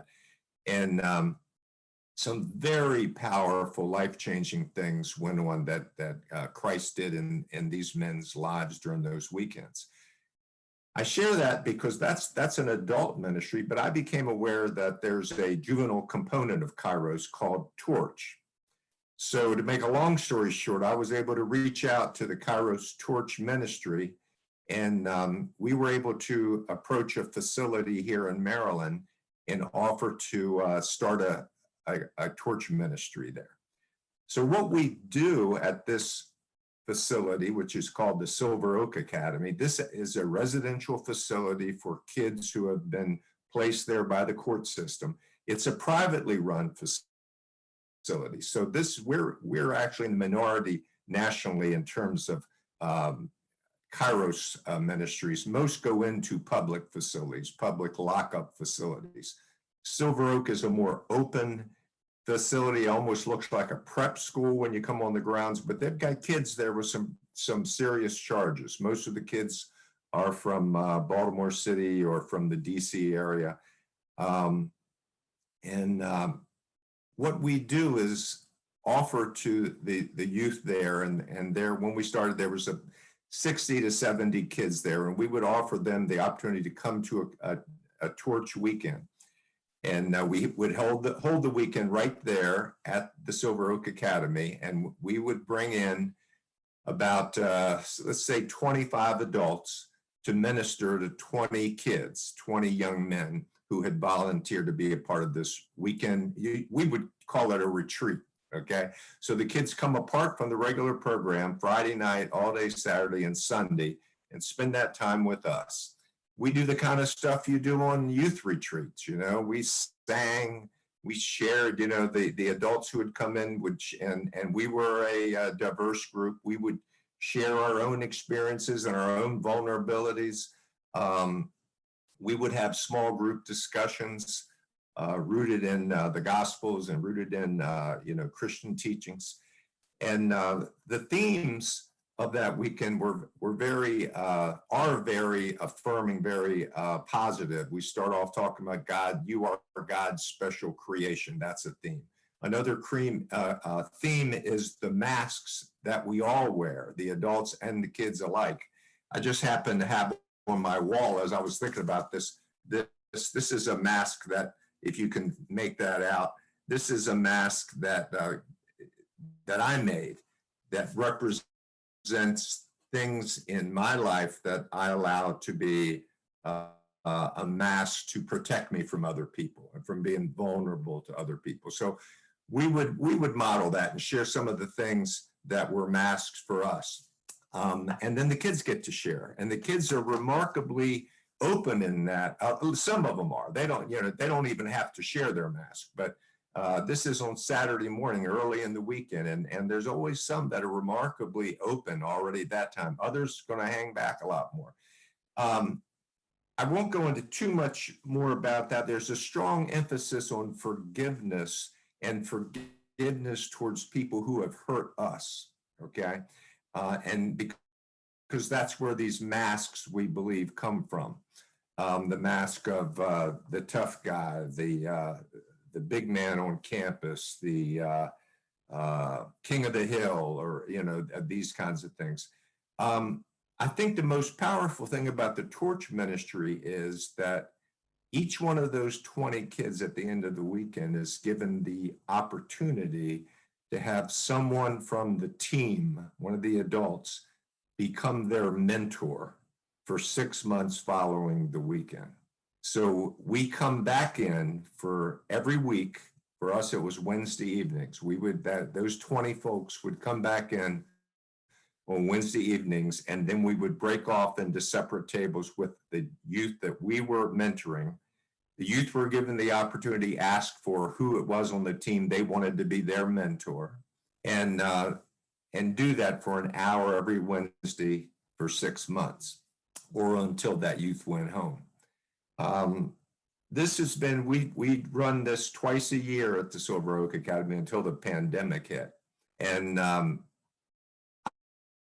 I'd lift that up, I guess, as kind of an inspiration, because I feel like this is the kind of thing the church and Christians can be doing. And the wonderful thing about a torch is that it gives you a structure to know what to do. You know, if you got some people that are willing. Now, not every Christian is going to be led to do this, but there are those that, you know, and you can't really talk people into it. There are those, when you pitch it to them, those Christians, that as soon as they hear about this opportunity, their heart, like mine, their hearts beat a little faster, and they think, yeah, this is really what I want to do. And we find it a very fulfilling kind of thing as well. So the thing that it, and I won't, I'll leave this for later, but just as the teaser, the question is, the mentoring works really wonderfully at the facility. The challenge is when the kids go home to their own communities, comes from the place that they were in, where they were before they came to the facility. That's a much stiffer challenge. And I think one that, again, I would love to have been able to, because these kids came from everywhere. I'd love for a kid going back to Baltimore to have a church that I could call there and say, hey, this kid's coming out. You know, those mentors that you've been trained in, can we hook this kid up with one of your mentors? I think I should stop at this. Thank you, Delmas. Thank you, Scott, for sharing something in the chat as well. Dr. Struthers, I'd like to turn to you. And as we've talked about, there is room for the faith-based community and the church to be involved. And there are lots of ministries, we're going to hear from Dr. Perryman in a moment, that are already there. Mhm. So we would love for you to speak about the biblical motivations for Christians being involved with juvenile probation reform, and why is that so important? Okay, if I could just allow the theologian in me to just talk about how in the Old Testament, every generation wanted to bring to God the thing that they thought that God wanted. But we can read in Isaiah 58 that it was no different. They were fasting and they wanted to bring to God, their type of fast. And, God had to interrupt them and say, you think that what you're bringing to me is acceptable, but it's not. You guys are walking around, in this piety, but really, you are hard hearted, you're pointing fingers, you're arguing over things that at the end of the day are not important. You're not really taking responsibility. And then, God goes on to say that the fast that truly honors me is when you are helping, and it lists out 6 groups of people where you are feeding the poor, where you are helping the sick, the orphans, the widows, the foreigners, and those that are in prison. And then, the scripture says that if you do this, then your light will shine out from the darkness, and some of you will be able to rebuild deserted ruins of your cities, those things that, those systems that are broken down. If you would get involved in these things, then you have the opportunity to change it. And then in the New Testament, Jesus took it a step further, and he says the degree to which you reach out to these groups is to the degree that you are reaching out to me or not reaching out to me. So if the church wants to be aligned with God's heart and his purpose, then it is our responsibility to be thinking about children in prison and how that we can help them, really become thriving members of society. And I have seen this at work firsthand. I witnessed where a young man was about to be sentenced to about 5 years in juvenile detention. But when church families, there were about 4 or 5 church families that showed up in court to stand in support of that young man, that say, hey, we love him unconditionally. Do not want him to be defined by his mistakes. We are here to nurture him, to love him, and to help him to succeed in whatever way we can. When you have 4 and 5 mothers that are there to wrap their arm around a child, that makes a huge difference. And that spoke to that judge. And he was about to be sentenced to 5 or 6 years. The judge reduced the sentence to 6 months because he saw that the child had somewhere to go, that there were people that loved him, and he reduced it down to 6 months, plus gave him time served. So, we didn't want to see that child turned over to a system that was adversarial, that, for him to be raised and mentored by hard-hearted, men that he was going to encounter if he was incarcerated. And so having that understanding that we are called to wrap our arms around those who have been traumatized, who have been abused in society, who are being abused by this system. And I really think that the church has to take that responsibility and not just trying to keep offering to God what we think that he wants. We have good choirs, good praise teams, we can outpreach one another, but is that what is really needful? And I think that the young people, millennials, have spoken for several years now. They're saying, no, we don't want that kind of church.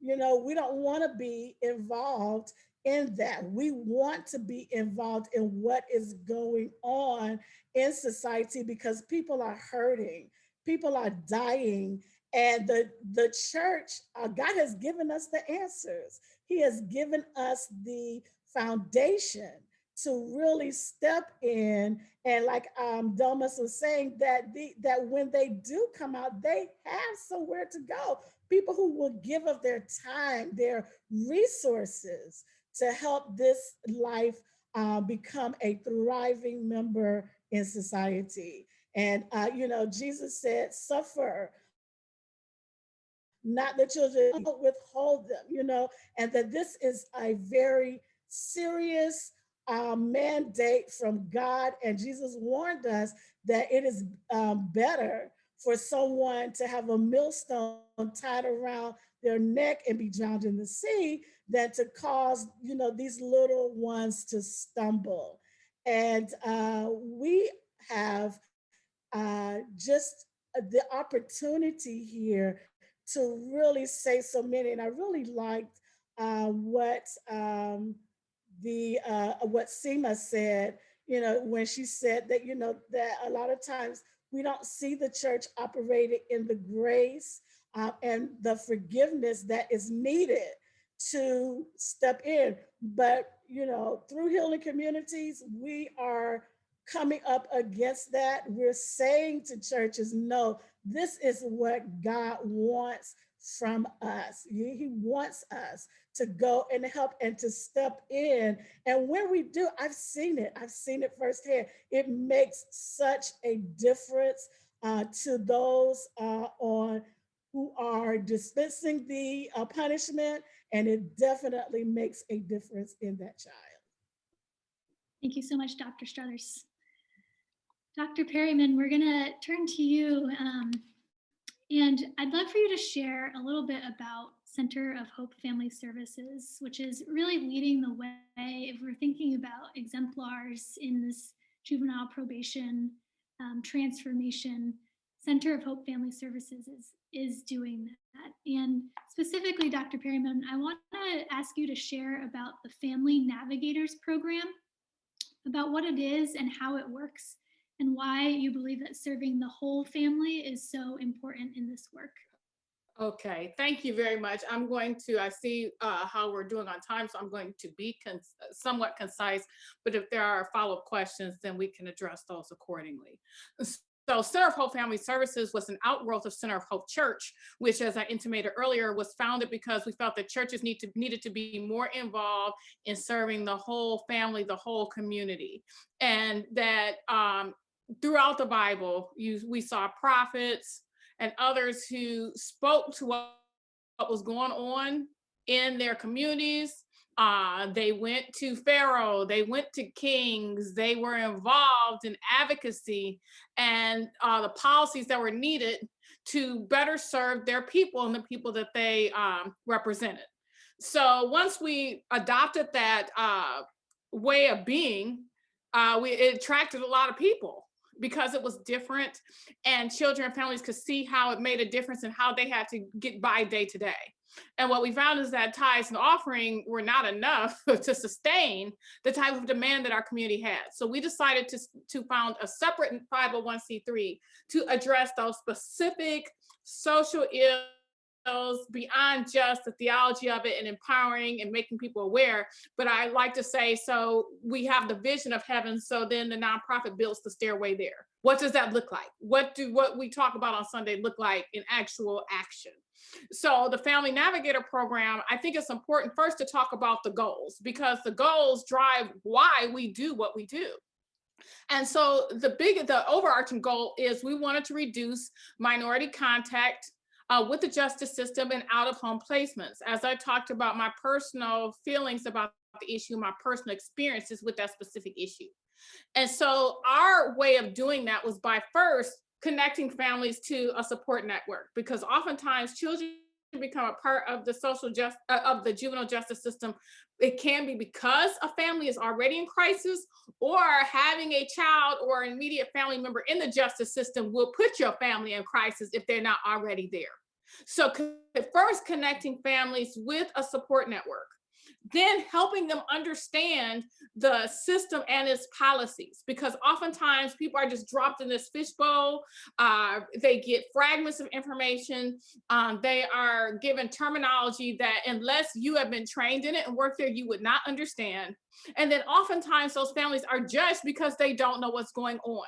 And then the next thing happens is it is put together with their motivation. And it's assumed that because you don't know what you're doing or you're not compliant because you don't want to. And then the next thing you know, those judgments and biases show up in what happens to the child.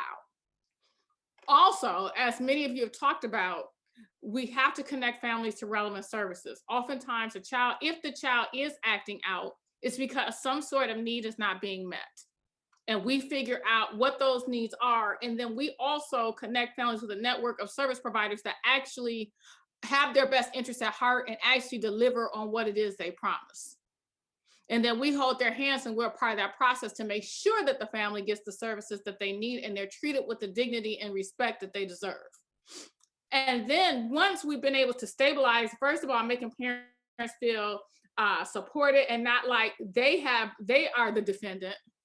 When we make them feel like they're around people that have been through it so we can destigmatize the issues, we help them understand what's going on, connect them to relevant services, then they feel stabilized enough to speak for themselves.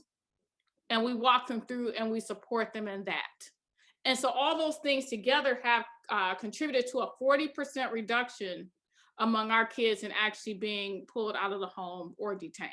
And so we've seen a 40% reduction in detained youth that have come through our program. We use pastors as the navigators because just by a lot of times I tell the people that work for me, show me Jesus. You could show me Jesus better than you could tell me. So those who are not just ones that talk about Jesus, but are his hands and feet. And understand that this is not at 4:30, you don't just get off from work and it's over with. Having that, the ethics behind it. Understand that you do what you say you're gonna do. You don't lose client files and then make excuses. You don't promise what you can't deliver. Being honest, being consistent, being ethical. That's worked for us very well. So how that looks in a day is we're open in the court building, juvenile court, 8:30 to 4:30, Monday through Friday. And when families come in, they can walk in, they can request hearing support where we go to the hearings with them, listen for them, support them, sometimes have to talk to the court staff before and after. Rebuild bridges with court staff where there has been a disconnect and hold accountability on both sides. Connect them to community resources, as I talked about, and then of course, one-on-one and group support mentoring. So we have weekly parenting support classes that families can also attend as well. And hopefully empower families to become, caregivers to become family ambassadors. And they work in tandem with our clergy ambassador. And so the family has not only the more experienced clergy member who knows the court, knows what's going on, has that pastoral support, but also has a family member that has been exactly in their shoes. Though most of us from me on down have been touched by the justice system one way or the other, and it has been an immediate family member. But a lot of times it helps to have a family member who's been in Lucas County Juvenile Court, who's gone through the exact same process. So family engagement, why it's so critical. So these are the assumptions that compromise progress. And this is what I try to educate court staff on. First of all, that we can effectively address the needs of our youth without meaningfully including caregivers, as if they don't have a home or community to return to. Assuming that families are able to understand the court processes explained. Now I have a PhD, I think I have a fair level of intelligence, and they've had to tell me over and over and over again what things mean. And so I know if I can't hardly understand it without my hand being held, then it is unfair to expect families to just come in and in 15 minutes know what's about to happen. Another assumption, that families feel comfortable communicating with court staff without support. The fourth, that families and affected youth are able to work together to develop and implement action steps without support. So sometimes there's a disconnect between the child and the family, depending on how many times the child has been in contact with the juvenile justice system. And sometimes parents actually think that their children having that tough love is going to make them better. And so that's education that we have to do a lot of. Parents think sending them and telling the judge that they didn't go to school is the best thing for them. And we have to tell them, listen, the court is not here to raise your child. They're here to administer the law. They are not counselors. You don't want to say that. We need to figure that out in another venue. That families are in the position to comply with court requirements without additional support. So a big one, our public transportation system is very challenged. And so we've had to educate court staff on how they set courts and how would it be viewed by a parent. They said, you know what, actually that time won't work for me. Do we empower parents to really be able to speak up and talk about their barriers? No. So we have to assume that that's a barrier. The perception of authority is such that they're not going to share with the court directly. They need a support and they need a liaison. And then finally, that families feel comfortable asking for support. And so educating families on their rights, but also educating systems on how they can make the court more user-friendly. And again, just building that empathy. How would you want to be treated if it was your child? The family member that, and I stopped giving his identity because I felt like that's his story to tell. And he's not here. So I don't give as much information as I used to. But I could say that every time I go behind my desk, I think, okay, so what if he was sitting here and he was across from me? How would I want him to be treated? When he goes and gets all these services that they refer to him, how would I want him treated? So I carry that with me. And that empathy is something that we continue to try to push from the court side. And then families trying to get them to understand how this system really thinks and what it's set up to do. And using success stories of how people have transcended it to give them the same skills to move forward. Thank you so much, Dr. Perryman, and I hope all of you feel as inspired and hopefully see ways that you could perhaps model something in your own community along the lines of what Dr. Perryman is doing. So we have about 12 minutes left, and I have one more set of questions for our panelists that we're gonna do a lightning round through. If you do have questions, please do drop them in the chat, and if we don't get to them, we will, as Yasmin mentioned earlier, keep them and do our best to get back to you with answers. So please do drop in questions. Seema, I'm gonna go back to you with a question. You launch the first restorative justice housed within a prosecutor's office in which restorative justice facilitators engage with prosecutors.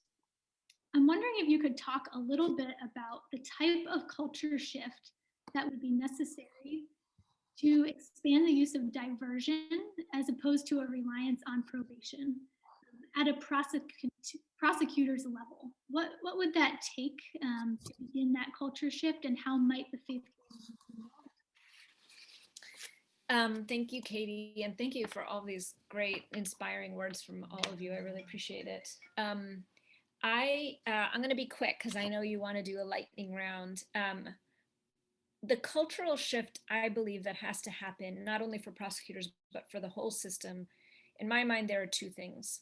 Number one, there has to be a recognition that putting a young person through the system causes harm. So it's not costless. And we should think really hard before we put a young person in the system if it's worth the cost. Because people feel like it's no big deal. And that is misguided. And the results are seen in our children. And the other thing is that we must dramatically shrink our system. It should be the case that low-level offenders, young people who are very young, as in our office, are all diverted. They do not need to be in the system. The system will make them worse. So we need to shrink the system. What we've done is we've explored the concept, which I believe strongly in, and we're doing evaluations to study that only the serious violent offenses should even be going through the justice system. There are programs like the theories that have been beautifully voiced by Dr. Perryman, Dr. Struthers, and Anna, and Mr. Delmas have, all speak to the fact that there are other ways to deal with young people.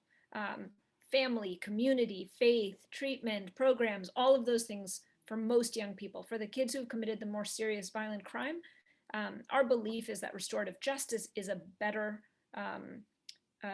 vehicle to address it, because our justice system focuses on punishment, but restorative justice focuses on accountability. I was listening to Dr. Perryman and she used the word accountability and empathy. That's restorative justice. You know, she was talking about accountability between court staff and parents, right? We're held accountable. Our kids are only going to learn from their mistakes if they speak to the person they've hurt. They hear from them how badly they were hurt. They build empathy, and then they co-create with those people a plan for them to make it right to the extent possible. And so they are giving themselves a path to redemption, to be the person who they want to be, and the people around them who are not only the person who's been hurt, but their community, their supporters, their family, who are critically important, are part of that pathway to redemption for them. Because if it's other people who come in and try and fix it and then we send them home, we know the research shows that that doesn't work. And so the answer to the second part of your question, what role can the faith community play in that? I think it is to do restorative justice. You are the community. The faith community should be doing the work of restorative justice, bringing together people who've been harmed with the kids who harmed, helping them come into circle, see their humanity, speak to each other, and then create a path forward for them to be the people that they want to be. Thank you, Seema.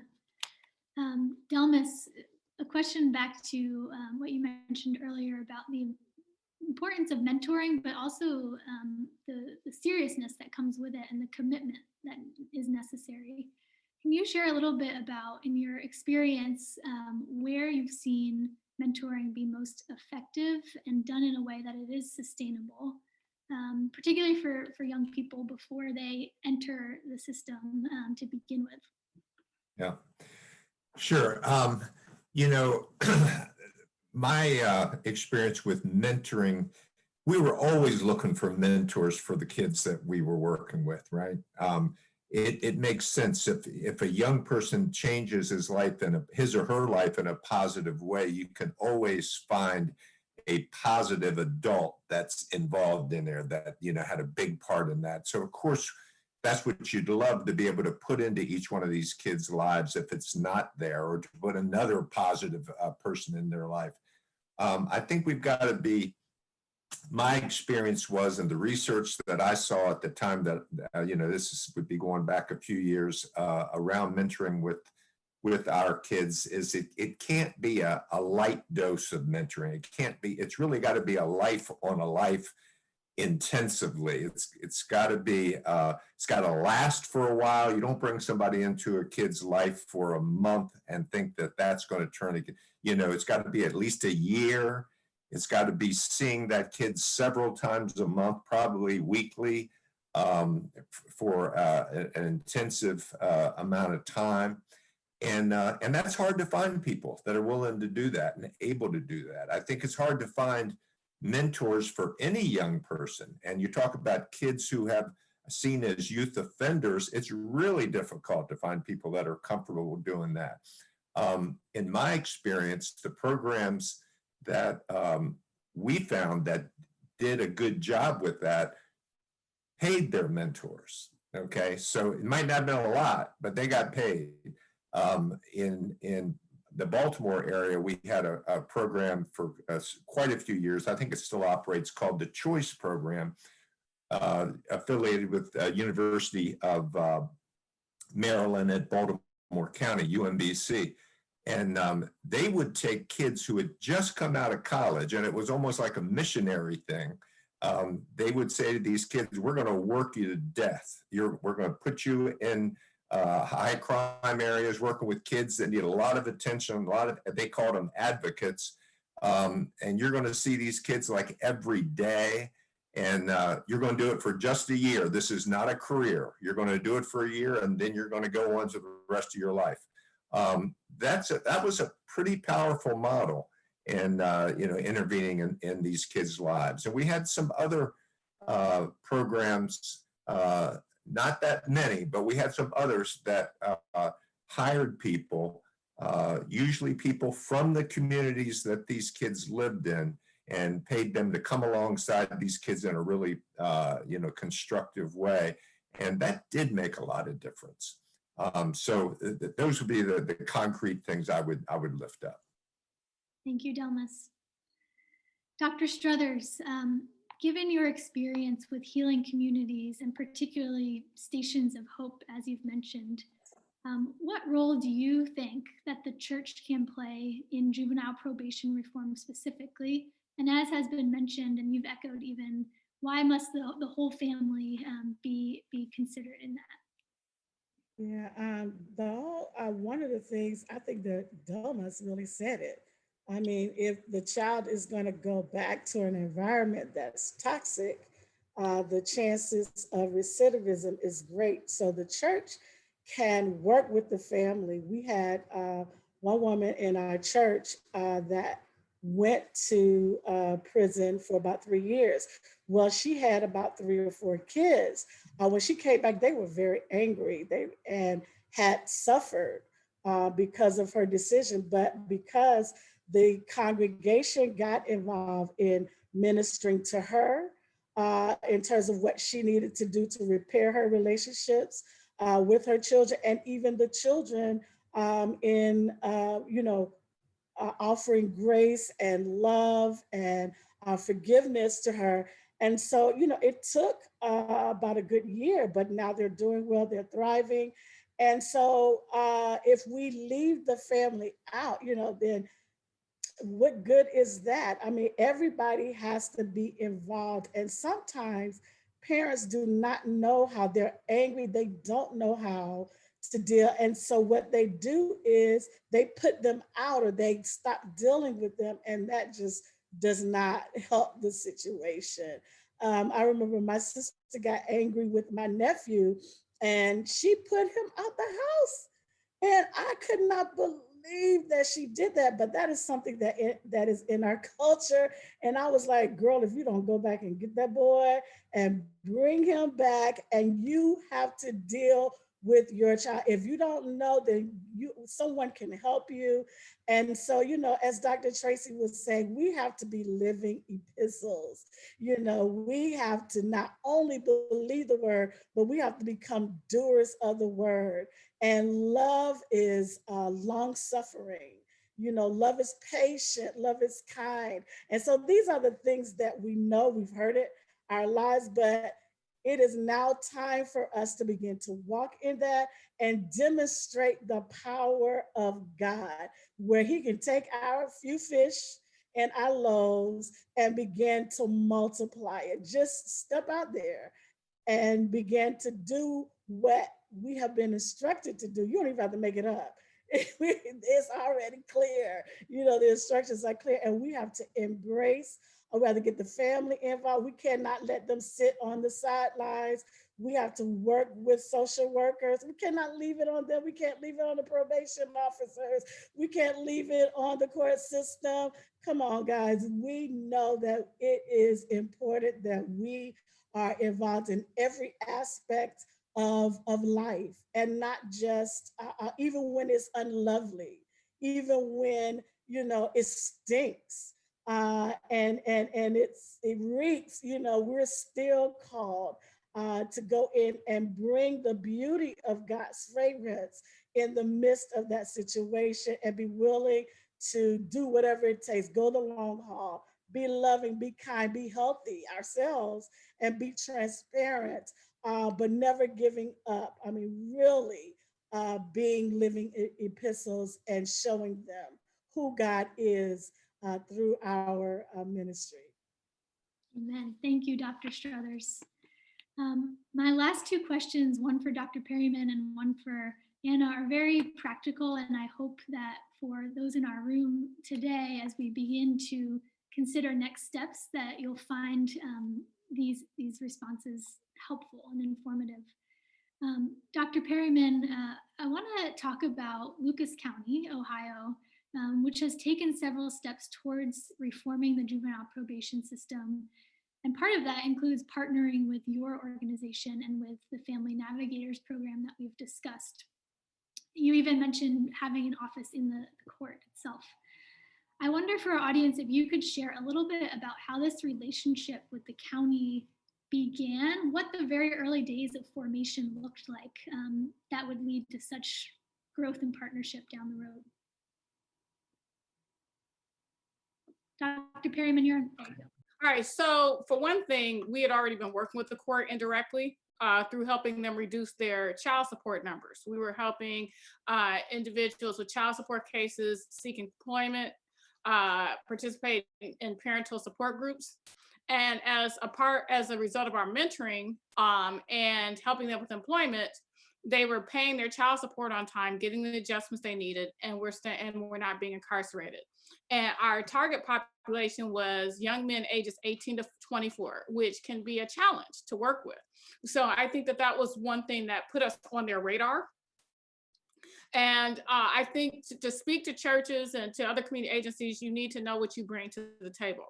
So we knew that the community, we were the key to credibility for the court. You can't get people to sign up for anything or participate until they count you as credible.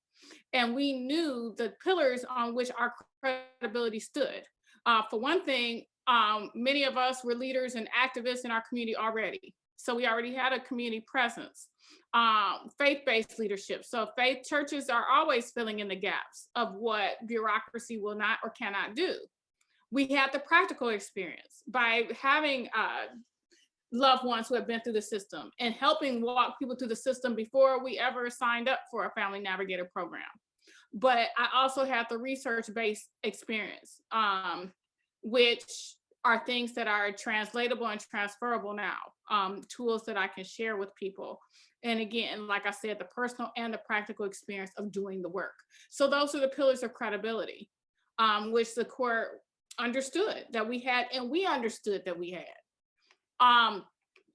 Now, with that, I would say here are some things that we work with the court on. I kind of developed a diagram for balancing that credibility and accountability on both sides. So the first thing is knowing what you bring to the table exclusively, knowing what the court brings to the table exclusively, and then having defined areas as to where we need to work together. If you don't know that going in as a community-based partner, then it's easy to get swallowed up, chewed up, and spit out. So you have to be able to stand up, you be respectful, but you do need to know how to stand up for yourself. And so we were, over time, we had to work through because the way the court saw it was everything was supposed to be enmeshed. And as a separate organization, we had to remind them that we have our own policies and procedures, and a nonprofit and a government organization, there are ways that we share and there are things that we don't share. So we understood, we're respectful. The court administers the grants. They were the leaders at the time in policy reform and development and implementation. We weren't in that space yet. We also understood that they had parameters in terms of data collection, analysis, and reporting.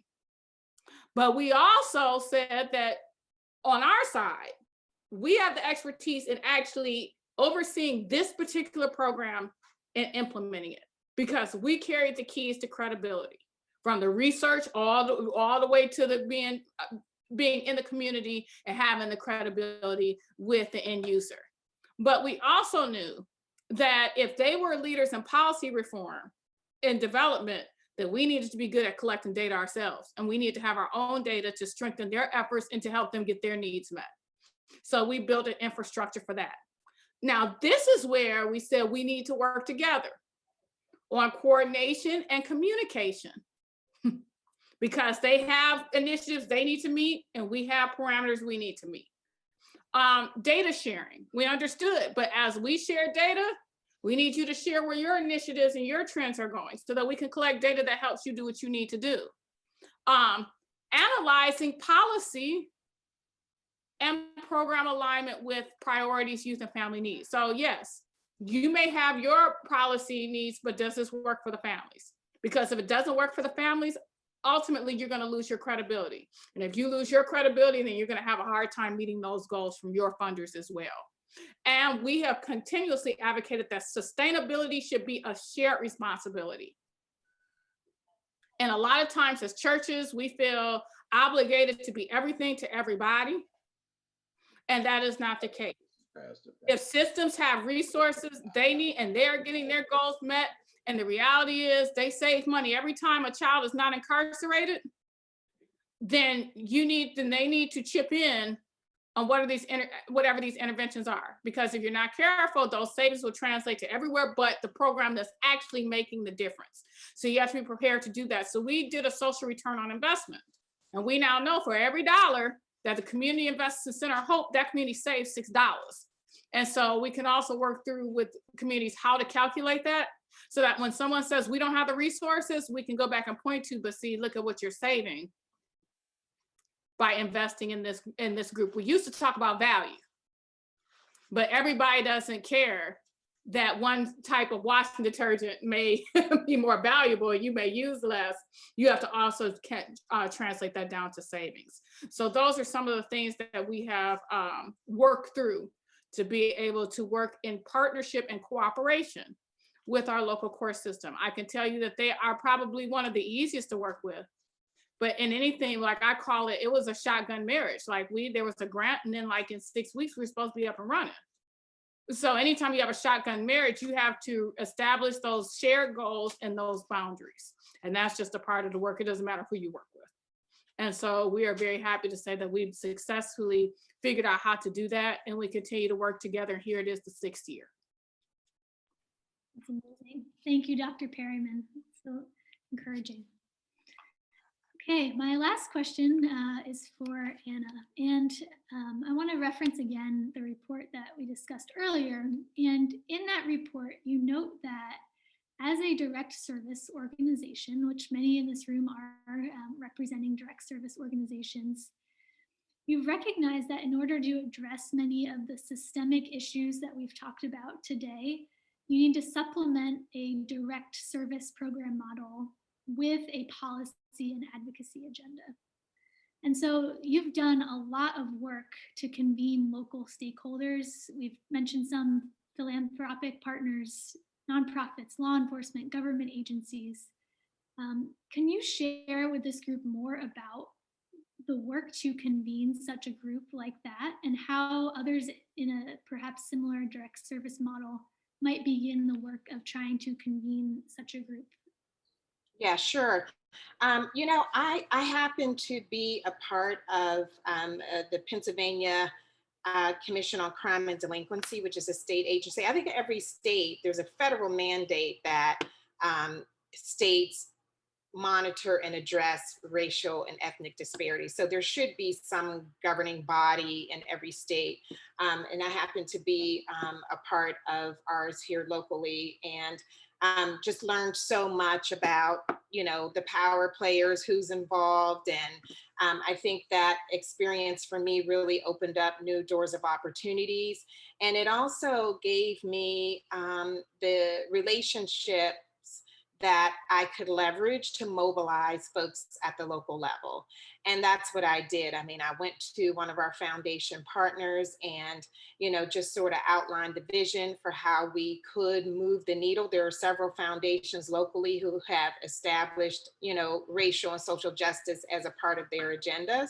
And so I sort of just had to show the link between those two. And I proceeded in that way. I mean, I literally, Steve Bishop is on one of those subcommittees with me. And so I invited him and other members of the commission to Pittsburgh to talk to our stakeholders here. And honestly, just throwing out that name, the Pennsylvania Commission on Crime and Delinquency, and getting our local foundation partner, the Pittsburgh Foundation, to be a part of it along with JPO, I think that really gave us credibility and encouraged folks to come out and get involved. And so that was really where we started, is just really trying to understand who has some influence and power and ability to open up these doors of opportunities. And I think we're at that unique, you know, pivotal moment in time, actually, as a nation. And, you know, in terms of, you know, when I think about change, and I mean, I spoke to this a little bit earlier, I sort of zoom out and look a little bit more at the macro level. And so I think about, like, in addition to so many of the wonderful strategies that folks have shared today at the grassroots level, I think the challenge for the faith-based community is really to be willing to do the dirty work, is dirty, messy work that needs to be done. And I'm going to say that, you know, especially for the evangelical community, because of its political power and influence and its national and even global reach. You know, so in keeping with the collective impact mindset and that approach, you know, that we're employing here in Pittsburgh, I think something like, you know, an ecumenical national alliance with a clear and aggressive policy agenda would be powerful to address these issues. And for those folks who believe in the trickle down, this to me is I think a really key strategy that could work. You know, one of the things that I think needs to happen is that the church needs to elevate the priority level of racial equity and justice nationally and globally. You know, I mean, we've heard loud and clear the initiatives that are important to the church on the national scale, but I'd say that, you know, at the macro level, I think it's, you know, the church has been pretty silent on racial and justice. I mean, micro level, you know, folks are on the ground, like I said, doing the dirty work, but that national narrative, you know, needs some work. You know, leading the paradigm shift that needs to happen, redirecting resources, driving that action to redirect resources towards strengths-based, people-focused people. These are human beings who are suffering, honestly, just because of a stupid mistake that's landed them in a system, and then it escalates and goes from there. It's crazy. You know, but just towards those strategies that we know work and that are focused on empowerment and families and thriving communities. Changing the narrative. What is our value system as people of faith? You know, where does racial justice fall in the pursuit of righteousness, justice, and peace? Examining the spending on punishment versus prevention. And, you know, Dr. Perryman just spoke to that a little bit, and strengths-based investment in youth. So juvenile detention here in Pennsylvania in a secure facility can cost about $200,000 a year for one kid. Are we serious? You know, so we can educate and provide effective social services at a fraction of that cost. We know this, everybody knows it. Why don't we do it? I think, you know, recognizing that Black and Brown youth and their families are not problems that need to be solved. They do experience problems that we need to help empower them with tools and support and resources that they need to overcome. I think all people have the inborn capacity to solve their own problems. And so the question for us is, how do we facilitate that? You know, just sort of going back to the economic piece, you know, I think we always have to be willing to follow the money. I think it's so important when we're talking about disrupting long-standing complex systems.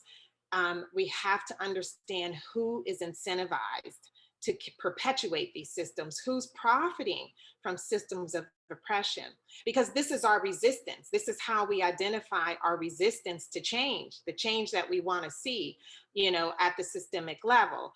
And so those are undertakings. I know those are big ideas, but the opportunity is there. And I think this is our moment with what we've seen play out on the global stage around, you know, police brutality and racial injustice, and people's eyes are now open to the things that we've been crying and screaming about for years. You know, this is our moment.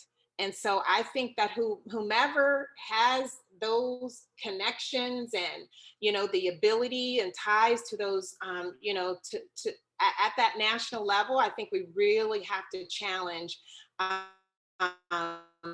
you know, some of these strategies that I mentioned today be adopted. Thank you so much, Anna.